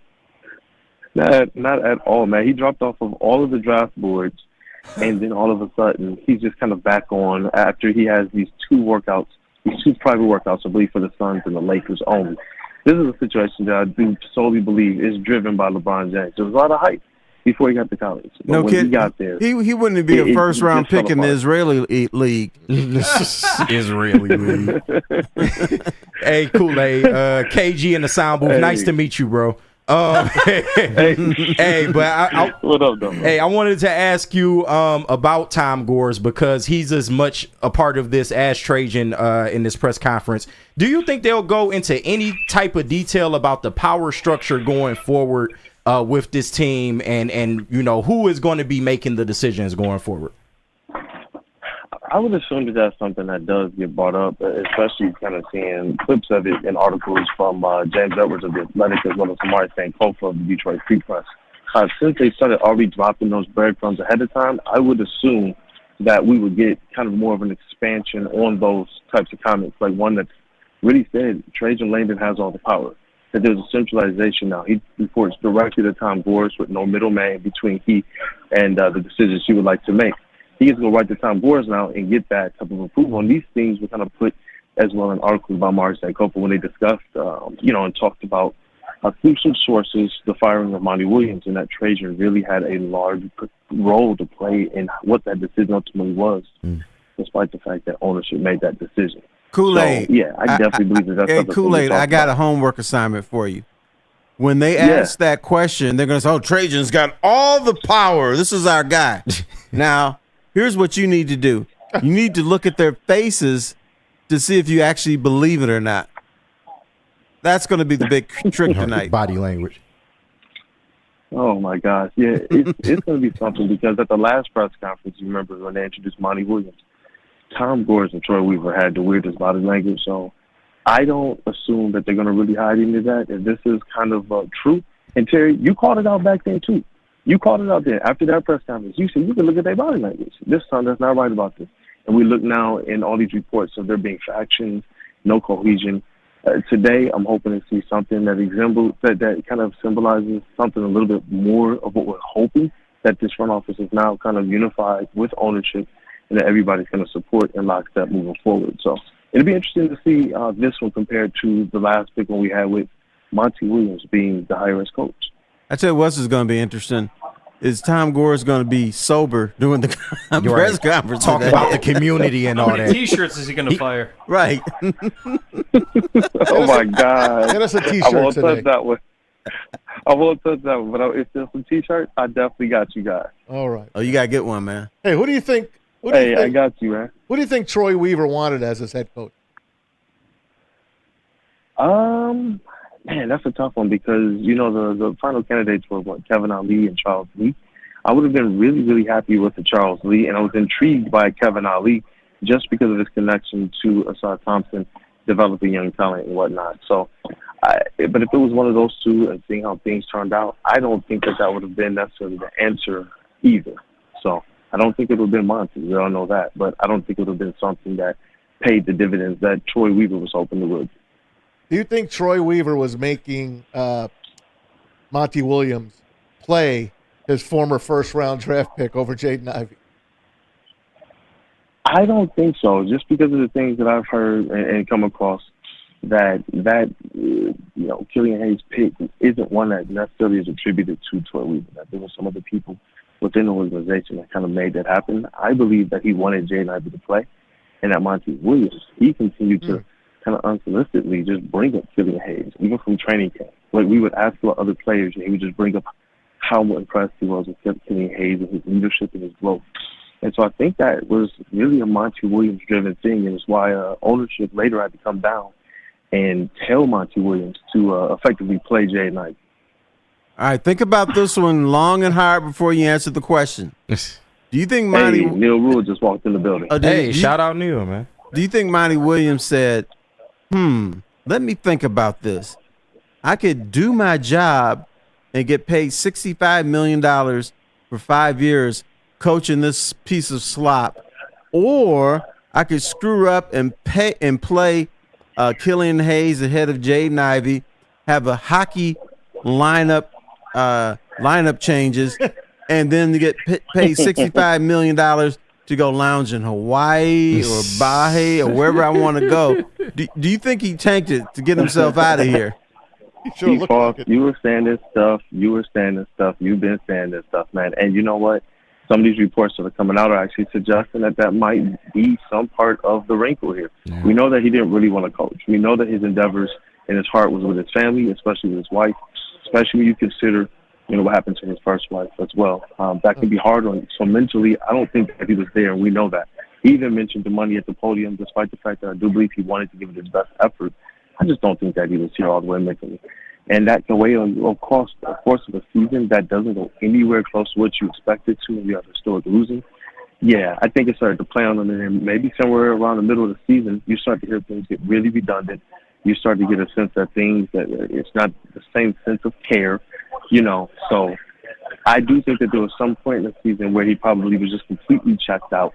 And that probably didn't, and I'm sure it didn't sit well with ownership and what we're trying to do moving forward. Yeah, and Kool-Aid, he didn't want to be here. Yeah, I figured that too. And Kool-Aid, I know how close you are to the team and things of that nature. What can Trajan say in this particular press conference to where you would walk out afterwards and maybe feel better about the position that the Pistons are in?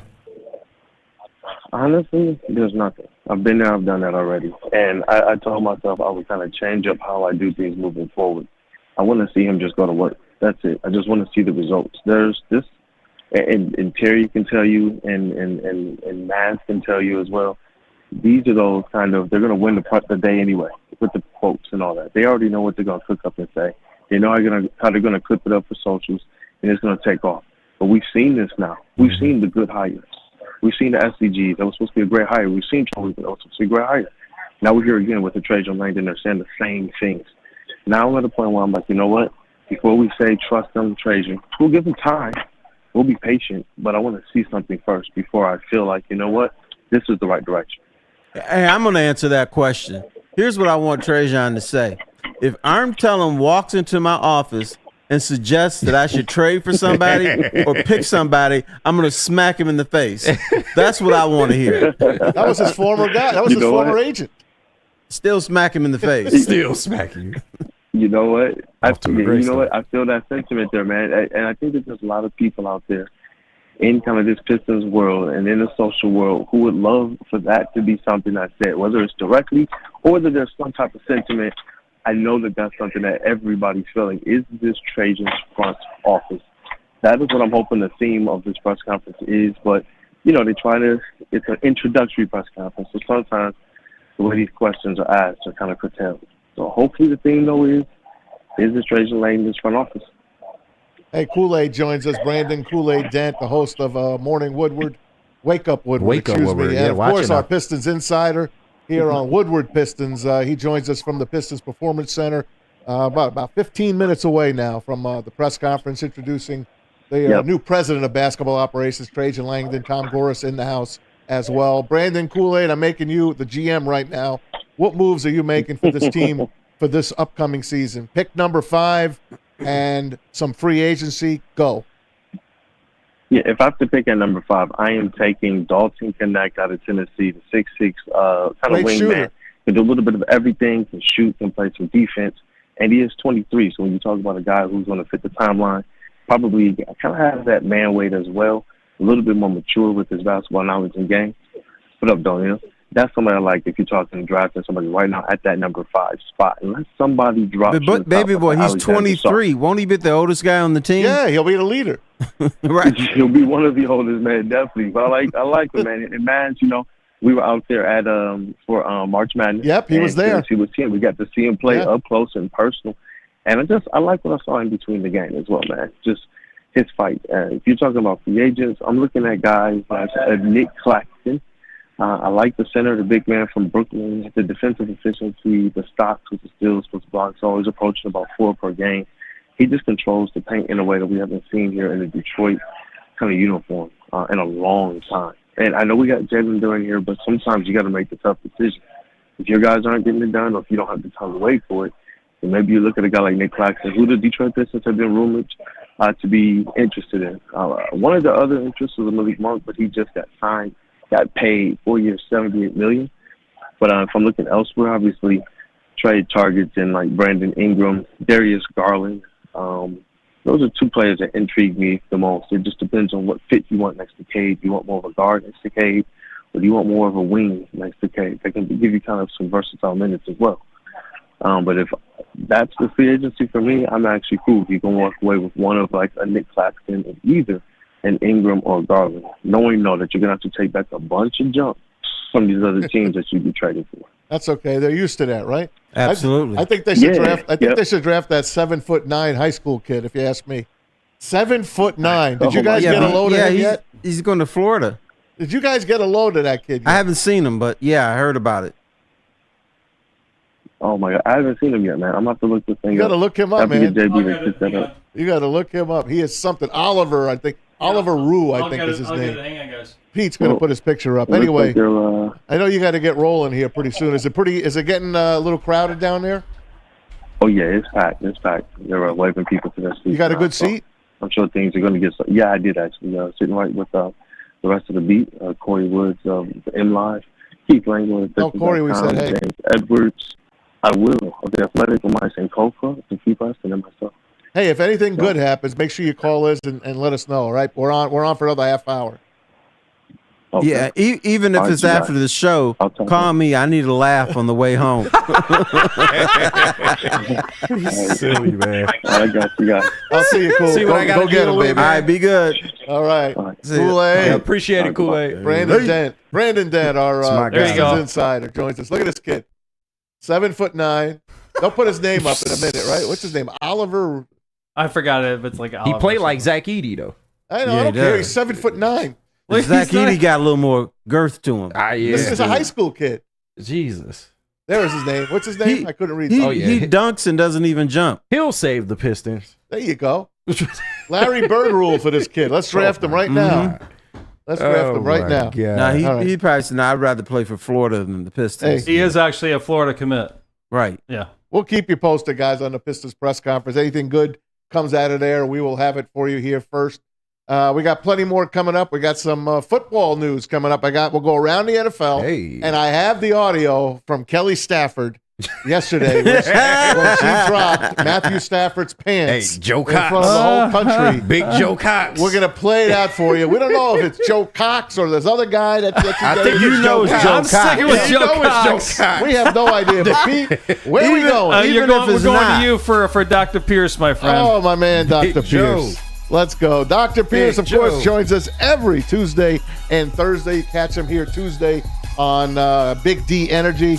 Thursdays with us. We had him yesterday. You know he's going to give it to you. He's our injury insider, Dr. Jeff Pierce of the Michigan Sports and Spine. Join Dr. Pierce, the guy that DMAC trusts the most. Dr. Jeff Pierce here to keep you in the game, performing at your best. For more information, visit MichiganSportsandSpine.com or call them 248-426-9944. And Premier Pet. Yep. It's Michigan's best pet store. Family owned and operated for over 30 years. 13 Metro Detroit locations, over 60 brands of food at the lowest prices available. That's where Jeter gets his food, and Terry's Bird used to go there. Poopsie. Yeah, sure Poopsie did. used to go there. Give him a try right now. It's PremierPetSupply.com. Thank you to the Detroit Lions and Sheila Hamp for the best season in Lions history. Now it's time to let Brad Holmes cook. Woodward Sports. Braylon Edwards here, Premier Pet Supply. Man, Just looking around, who's got it better than pets?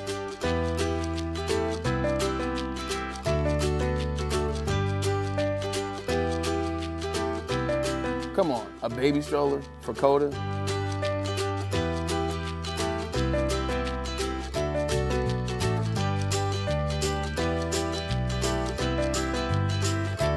A chef for Lola, really?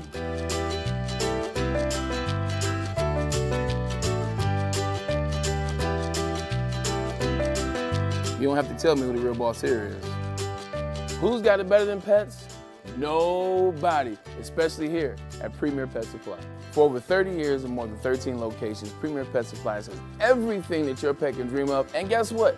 It's all under one roof. Premier Pet Supply, family owned, operated, and proud to call Metro Detroit home. Check out premierpetsupply.com or scan the QR code today. Who's got it better than pets? Nobody! Congratulations to the real Coach of the Year, Motor City Dan Campbell. Just put your head down and go to work. It's about to be fun, man. It's about to be fun. Woodward Sports. Stop searching for a vehicle and start finding one. Les Stanford Chevrolet Cadillac makes it easy. We harness the power of multiple dealerships and own the biggest selection of GM brands in the area to get you the car you need. With the Les Stanford Group, you'll have access to 4 different dealerships, providing you with more makes, more models, and more choices. We're connected to more than 1,000 vehicles, and with so many high-quality CPO vehicles available, you'll find new car quality at pre-owned prices. You can start and end your search at lesstanford.com today. A network for the city, by the city. Woodward Sports is Detroit Sports. Yo, let me just say, I love Planet Fitness. Trying out Planet Fitness and dang, they got lots of equipment.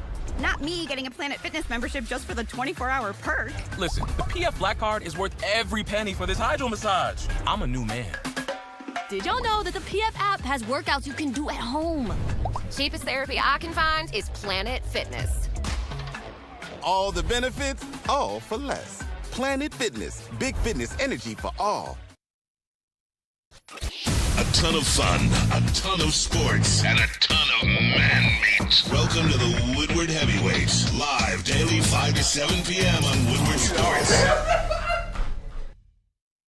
Listen up, man. I know y'all tired of wearing that same old Detroit sports merch with the nasty deodorant stains in it and whatnot, but good thing for y'all, we got new wearables, new designs, and amazing apparel at woodwardsports.com and click shop. Of course, the big winner, speaking of Kelly Stafford, the Boot 'em Kids shirts flying hot off the shelves right now, and you can get yours today, but you got to go to woodwardsports.com and click shop. All right, Kenny G, welcome back to Woodward Sports. It's Ermanni, Edwards, Maz, Terry Foster, KG in the house. Yes, sir. Pete, we got James in the house, Joel as well. Braylon's on his way down to Comerica Park. Tigers and the White Sox tonight. Gorgeous night. I hope it holds up here for baseball. And they're going to announce on Bally Sports, if you do get it, that Braylon has been selected for the Michigan Sports Hall of Fame. He'll throw out the first pitch on Sunday afternoon if you want to get on Good down for there. him. Have you thrown out first pitches before? I have. Where at? United States Baseball League. USPBL? I did once at Tiger Stadium. Oh, that's nice. That's good stuff. I think that's it. Now, were they good pitches? They were good pitches. All right, that's all they that were matters. over the plate. One was a strike. One may have been a little high. All right. But it wasn't. It didn't go in the dugout or Hey, something stupid like the that. greatest first pitch of a game obviously belongs to George W. Bush. Right. Right? Mm-hmm. Right there, Yankee Stadium after 9/11.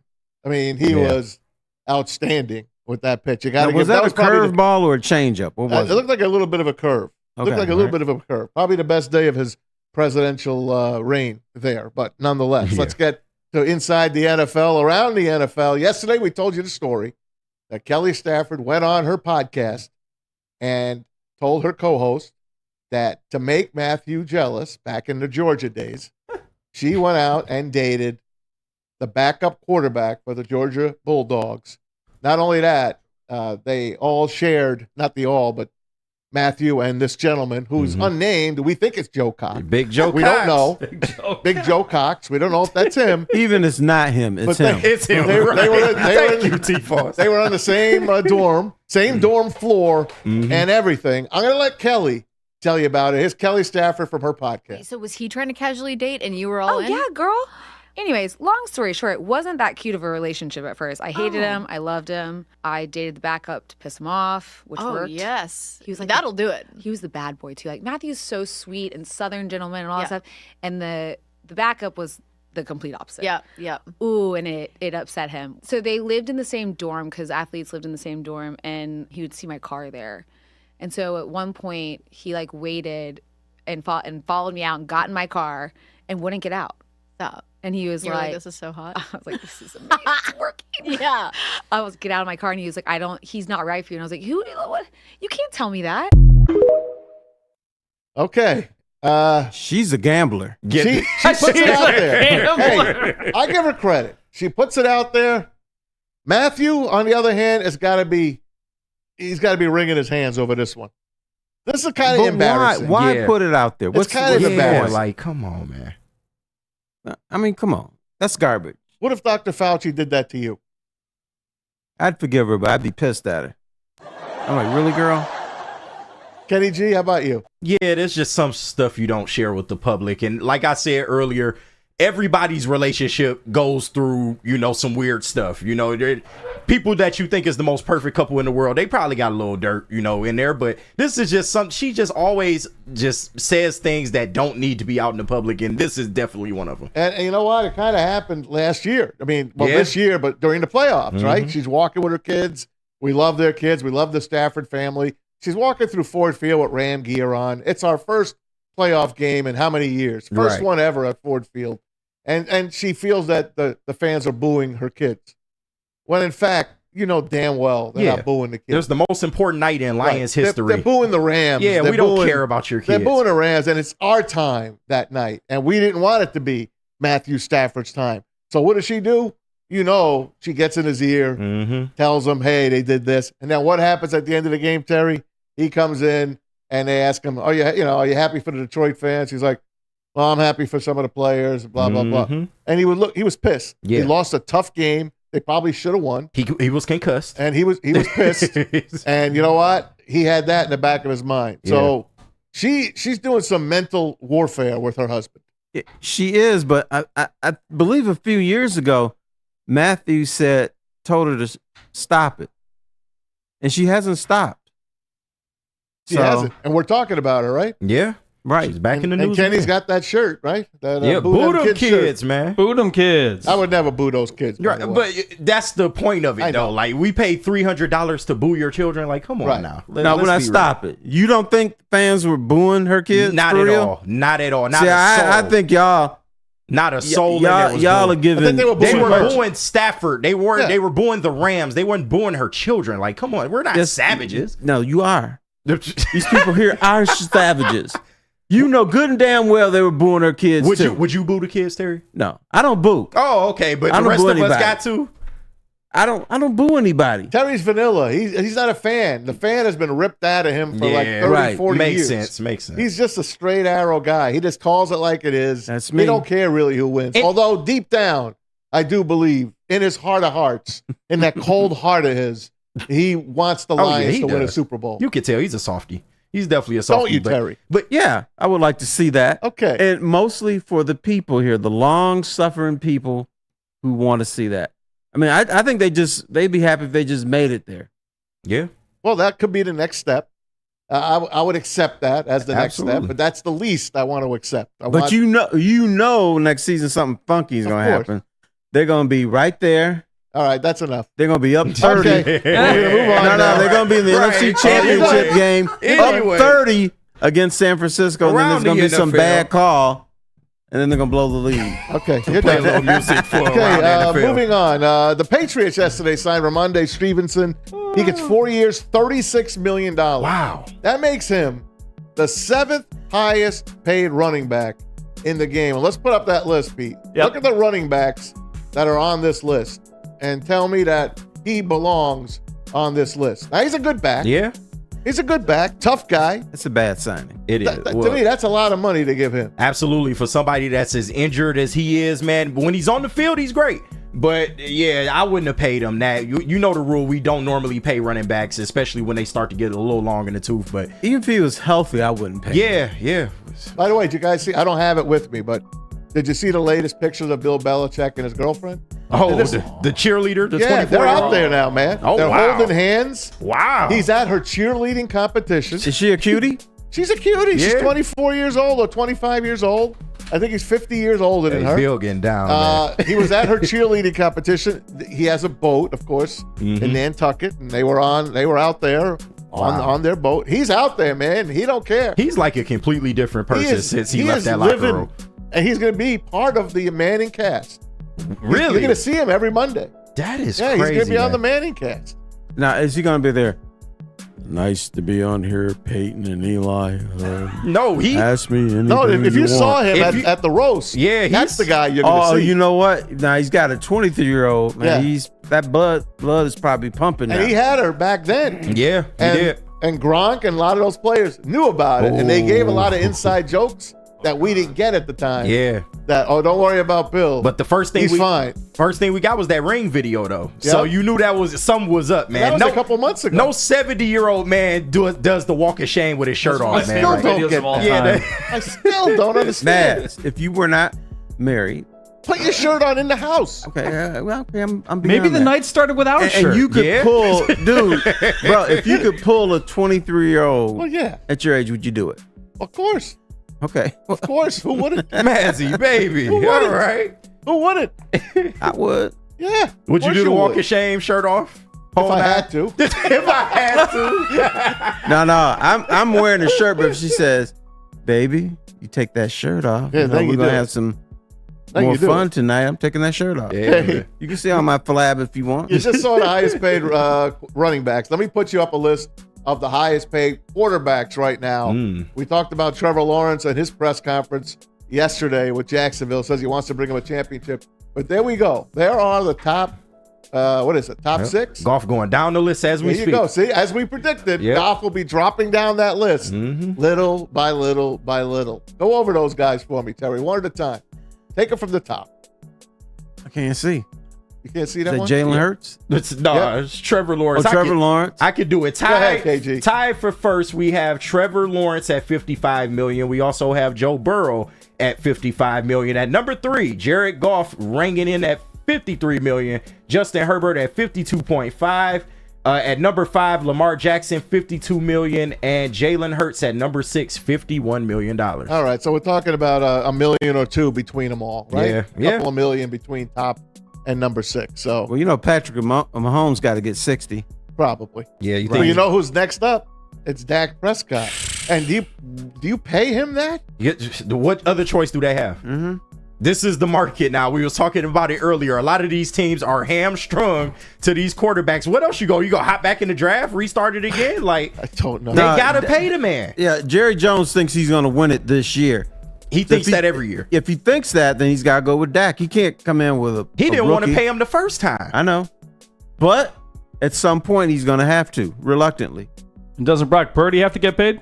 Yeah, but he's not going to be up in that. I don't think he'll be up in that territory. Hey, Jordan Love, if I'm Dak Prescott, as Never soon as know. I sign, I'm cashing that check because it's probably disappearing ink. Well, you know, Jones, he don't care. His deal's going to be mostly bonus. I mean, Maybe. money up front. Maybe. Hey, And he's yeah, still going to get paid. Brock Purdy is going to get paid. I just don't know how much money he's going to take. The guy that was a Mr. Irrelevant, all of a sudden going to get paid $50 million a year. He's a winning He's guy. performed. He's a winner. Yeah. Super Bowl guy. Yeah. San Francisco 49ers don't need a quarterback. But he's pretty good. Yeah. He's fair. And he's I solid. won't- He's way more than fair. We can't do the Solid. he's Jimmy G thing. He's better than Jimmy G. With his legs, with his arm, he's completely better than what Jimmy He G won him was. that game last year. Yeah, he did. He put it away in the fourth quarter. He did. He put that game away in the fourth quarter. Absolutely. He should give some of that money to Josh Reynolds. Yeah, Josh Reynolds was a definite big part for Yeah. San Francisco. Yeah. And poor Kendall Vildor. Oh, my off his God. helmet. You I mean, he gotta- had that. You got to make that play, He had man. that covered. That's crazy. He's still got a gig, man. Yeah. He's still got a gig here. Hopefully here at in number Detroit. 6 on the depth That's chart. fine. If you got to bring him in, to Practice give a squad, guy a hopefully. rest, that's fine with me. Yeah. That's fine with me. I don't know how you're going to find those guys time to play. That's a ton of talent Yeah. on this team. Oh, they going to man. find a way. Hey, here, speaking of talent, I've got the top 10 rosters according to the 33rd team. That's our guy, Ari Mayroff. Yeah. I want to see if you guys agree with this. Taking it from number 1, the San Francisco 49ers. Any argument there? No. Not for me. Not for me either. Number 2, the Philadelphia Eagles. No, it's good. I can't argue with that Yeah, one. they're loaded. Number 3, this is it. This is my gripe. This is the team I said would be there. I don't know about number 3 though. The Cleveland Browns. I'm not convinced of them. Yeah. No. The defense is absolutely great, but Deshaun Watson has given you nothing. I don't have a reason to expect he will give you anything. Everything else on offense is kind of great. They got Njoku still, Nick Chubb coming back from injury, but he's been banged up I don't know how many times. Right. Amari Cooper's still there, but yeah, I'm just not digging that Browns roster. The defense is great, but offense, I don't know. The other thing, and this is not a talent issue, but I think the Cleveland Browns are full of clowns. Yeah. They're not professional enough to merit that high of a ranking. Yeah. Okay.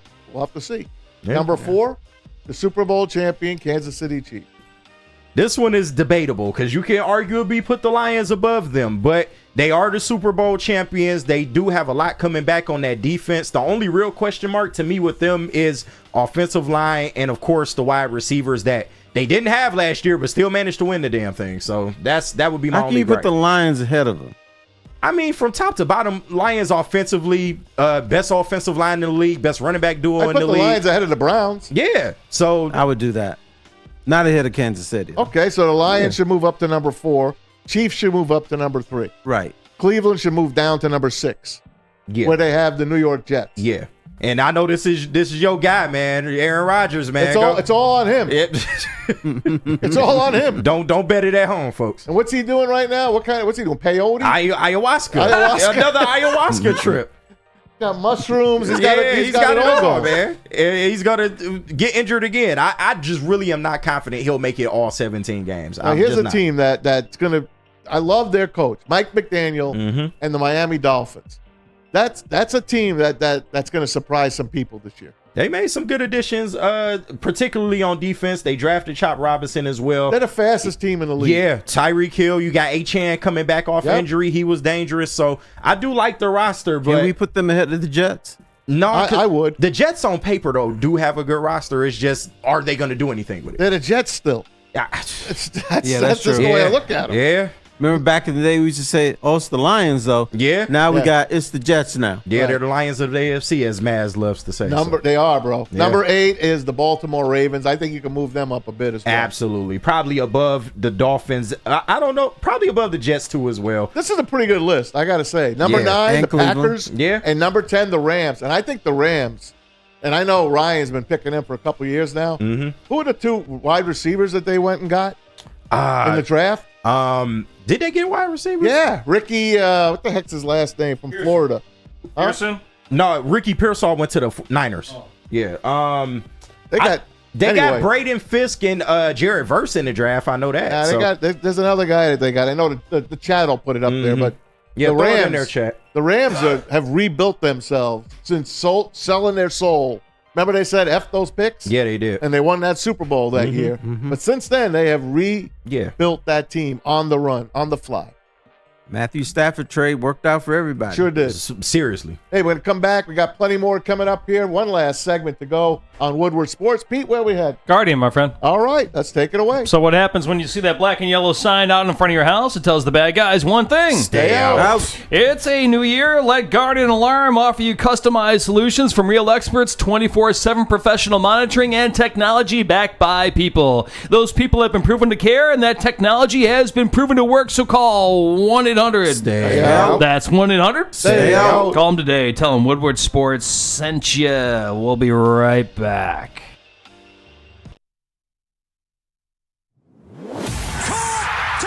Thank you to the Detroit Lions and Sheila Ham for the best season in Lions history. Now it's time to let Brad Holmes cook. Woodward Sports.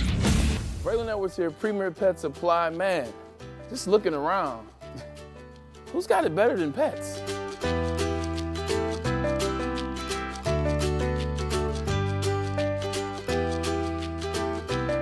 Come on, a baby stroller for Coda?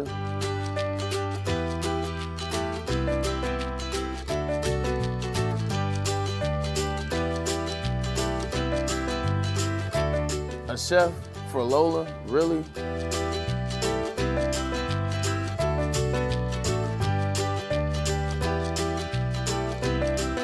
You don't have to tell me who the real boss here is.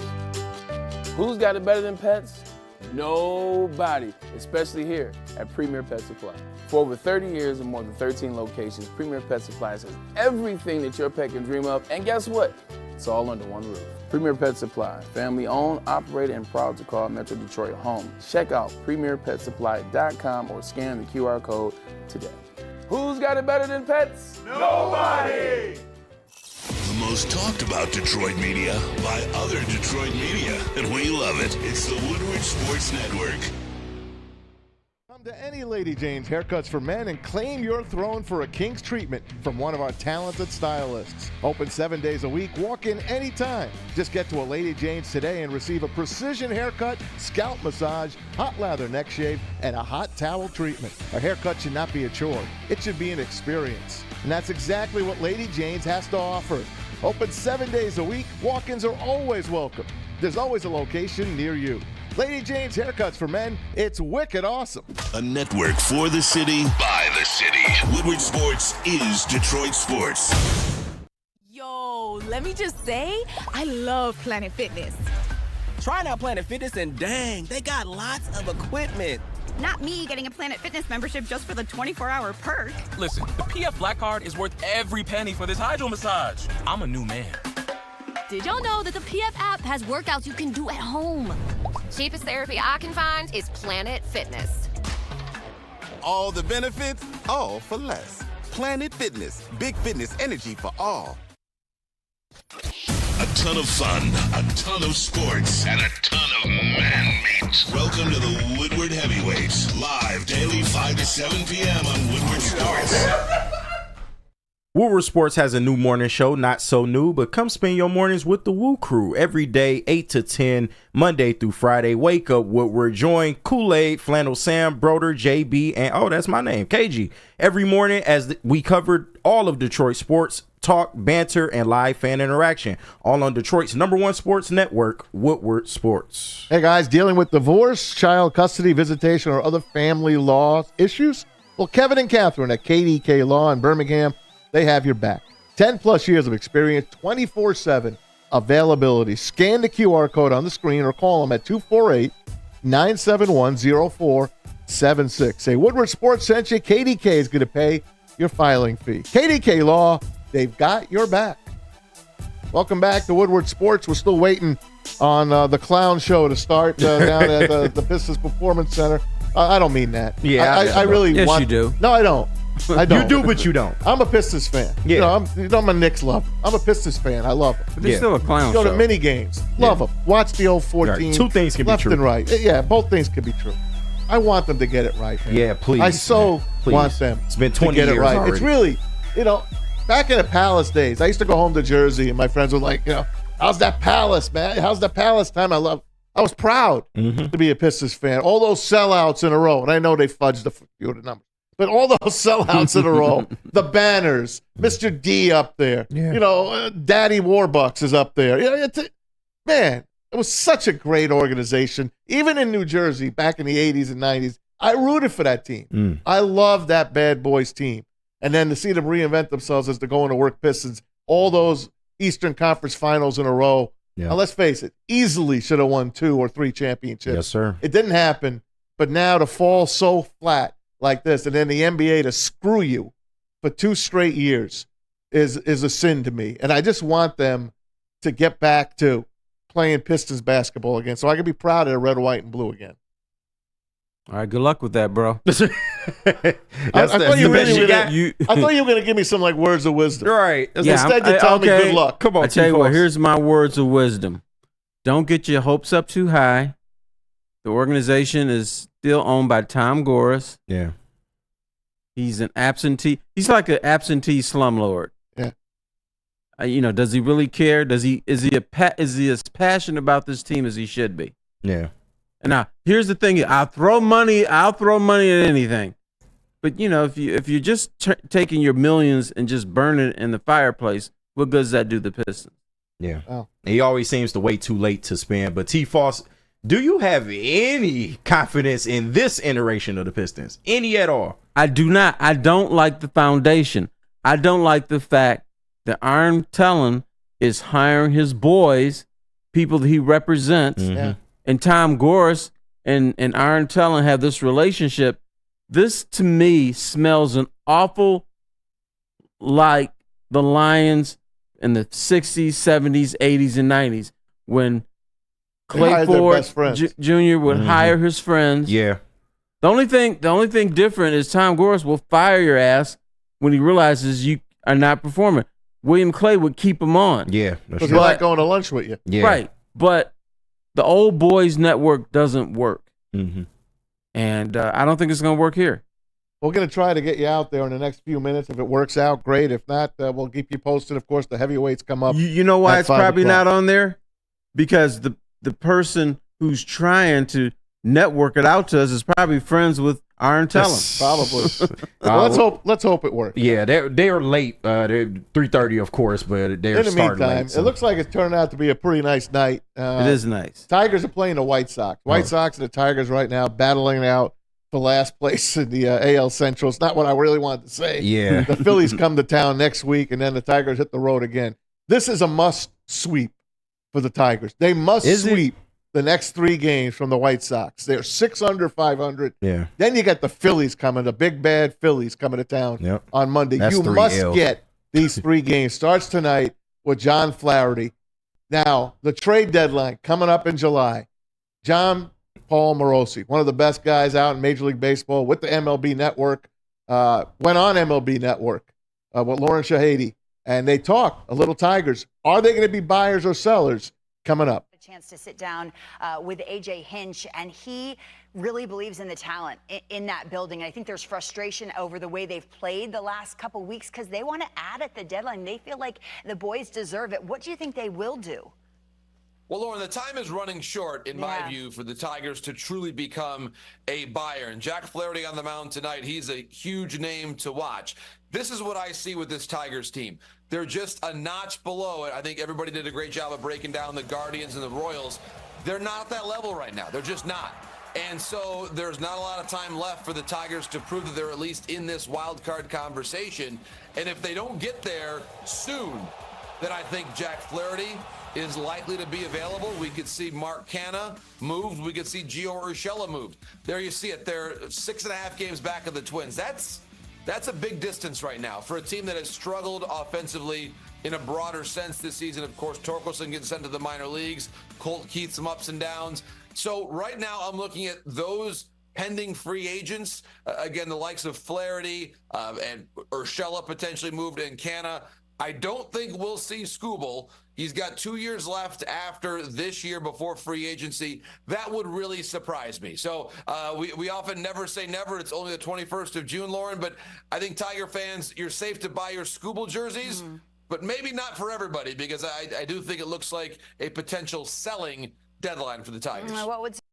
There he is. This is John P. JP Morosi. So basically he thinks it's do or die time now for the Tigers. Obviously it is, but he does think Flaherty will get moved. Let's see how good he plays tonight. He pitches tonight. They are a favorite tonight. Terry, I told you that, and you told me what? They're going to lose tonight. Of course he did. They're not going to sweep the series, dude. They're going to win tonight. Yeah, Maz, you don't think it's over? It probably is. Okay. But I want to see them get back to 500 Yeah. and play good baseball again like they played before. You know what? They're going to be 500. Listen, they're missing Kerry Carpenter for the past month. No, that's a huge hole for a team that has a lot of holes. Yeah. Right. Okay? Let's add another hole. He was one of their best hitters. No, absolutely. But he's not coming back soon. He's not. Yeah. They're not going to win this year. That's understood. Yeah. At least play good baseball for me. Give me something to be able to go down to the park and want to watch a game that's going to be competitive. Hey, you know what? You want to hear something positive? Yeah. The Tigers will reach 500 again. Okay. On April 7th, 2025. What, they're 0-0? It'd be 0-0. You son of a gun, you. Why Good do I job. have Good you job, here T-Falls. bringing me down constantly? I'm just trying to keep you I on. know. I love it, too. Yeah. Yeah, keep your toes up. Now, I know you guys aren't huge baseball. Well, I am, but Did you catch Love any it. of the Negro Leagues game last night? I did not. I fell asleep. I am sorry. No. That's all Everybody in you, this Baz. room, It's all besides you, me, Baz. watch everything last Yes, night. a little bit. Yes. I guess. Anyway, Fox, I was tired. Fox did a phenomenal job at Rickwood Field in Birmingham, Alabama. It was the Giants and the Cardinals. Cardinals won it 6-5. But the way they went in and out of this game, they changed a lot of the footage from the color game that it is now to black and white. Wow. It looked like you were watching a game in the 50s. Wow. That's so And they cool. did a phenomenal job. And the interviews were awesome. Yeah. The only bad interview was Barry Bonds, which I can't stand Barry Bonds. Leave Barry They alone. asked him, Derek Jeter Leave asked him Barry alone. Bonds, Go on. hey, if you're facing Satchel Paige, what would happen? And here's Jeets, and A-Rod is over on the other side. Barry Bonds is in the middle. Ken Griffey Jr. sitting next to him. So they asked Barry Bonds, what would you do against Satchel? He's like, me? It's out of here, man. You're damn I'm right. knocking it out of here. You're damn right. He Steroids starts and all. talking about himself. Yeah. Well, what do you think I was going to do? And you see Ken Griffey Jr., his face looked like he just ate like a crap burger. I mean, he was so pissed. And I was pissed. Because I just. What you expect the guy to say? I know, I can't stand him. He has nothing. He's the home run king. Bull crap. It's not the home run king. It's Henry Aaron. Listen, it's the best It's era Henry of baseball. Aaron. Best Anyway, era of Reggie baseball. Jackson was one of the panelists. And Reggie doesn't mince words. He was been with the Yankees for so long. And you know what? He felt mistreated. So what did he do? He went and got hired by the Houston Astros a couple of years ago. And that's like an arch enemy of the Yankees, especially since Altuve and his, covering his jersey. Don't touch, man. Don't touch. I got electricity under me here. So they talked to him yesterday, Reggie Jackson. This is something I want you guys to listen to. Okay. It's 3 minutes. And they ask him about his return to Rickwood Field and what it meant to him. And just listen to what this guy had to go through.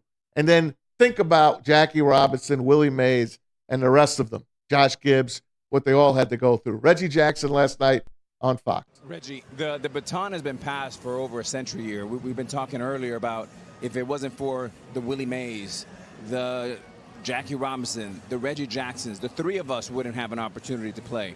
How emotional is it for you to come back to a play that you played with one of the greatest teams around? Alex, when people ask me a question like that, it's like coming back here is not easy. The racism that I played here, when I played here, the difficulty of going through different places where we traveled. Fortunately, I had a manager and I had players on the team that helped me get through it. But I wouldn't wish it on anybody. People said to me today, I spoke, and they said, you think you're a better person? You think you won when you played here in Concord? I said, I would never want to do it again. I walked into restaurants and they would point at me and said, can't eat here. I would go to a hotel and they say, then can't stay here. We went to Charlie Finley's country club for a welcome home dinner and they pointed me out with the N-word. He can't come in here. Finley marched the whole team out. Finally, they let me in there. He said, we're going to go to the diner and eat hamburgers. We'll go where we're wanted.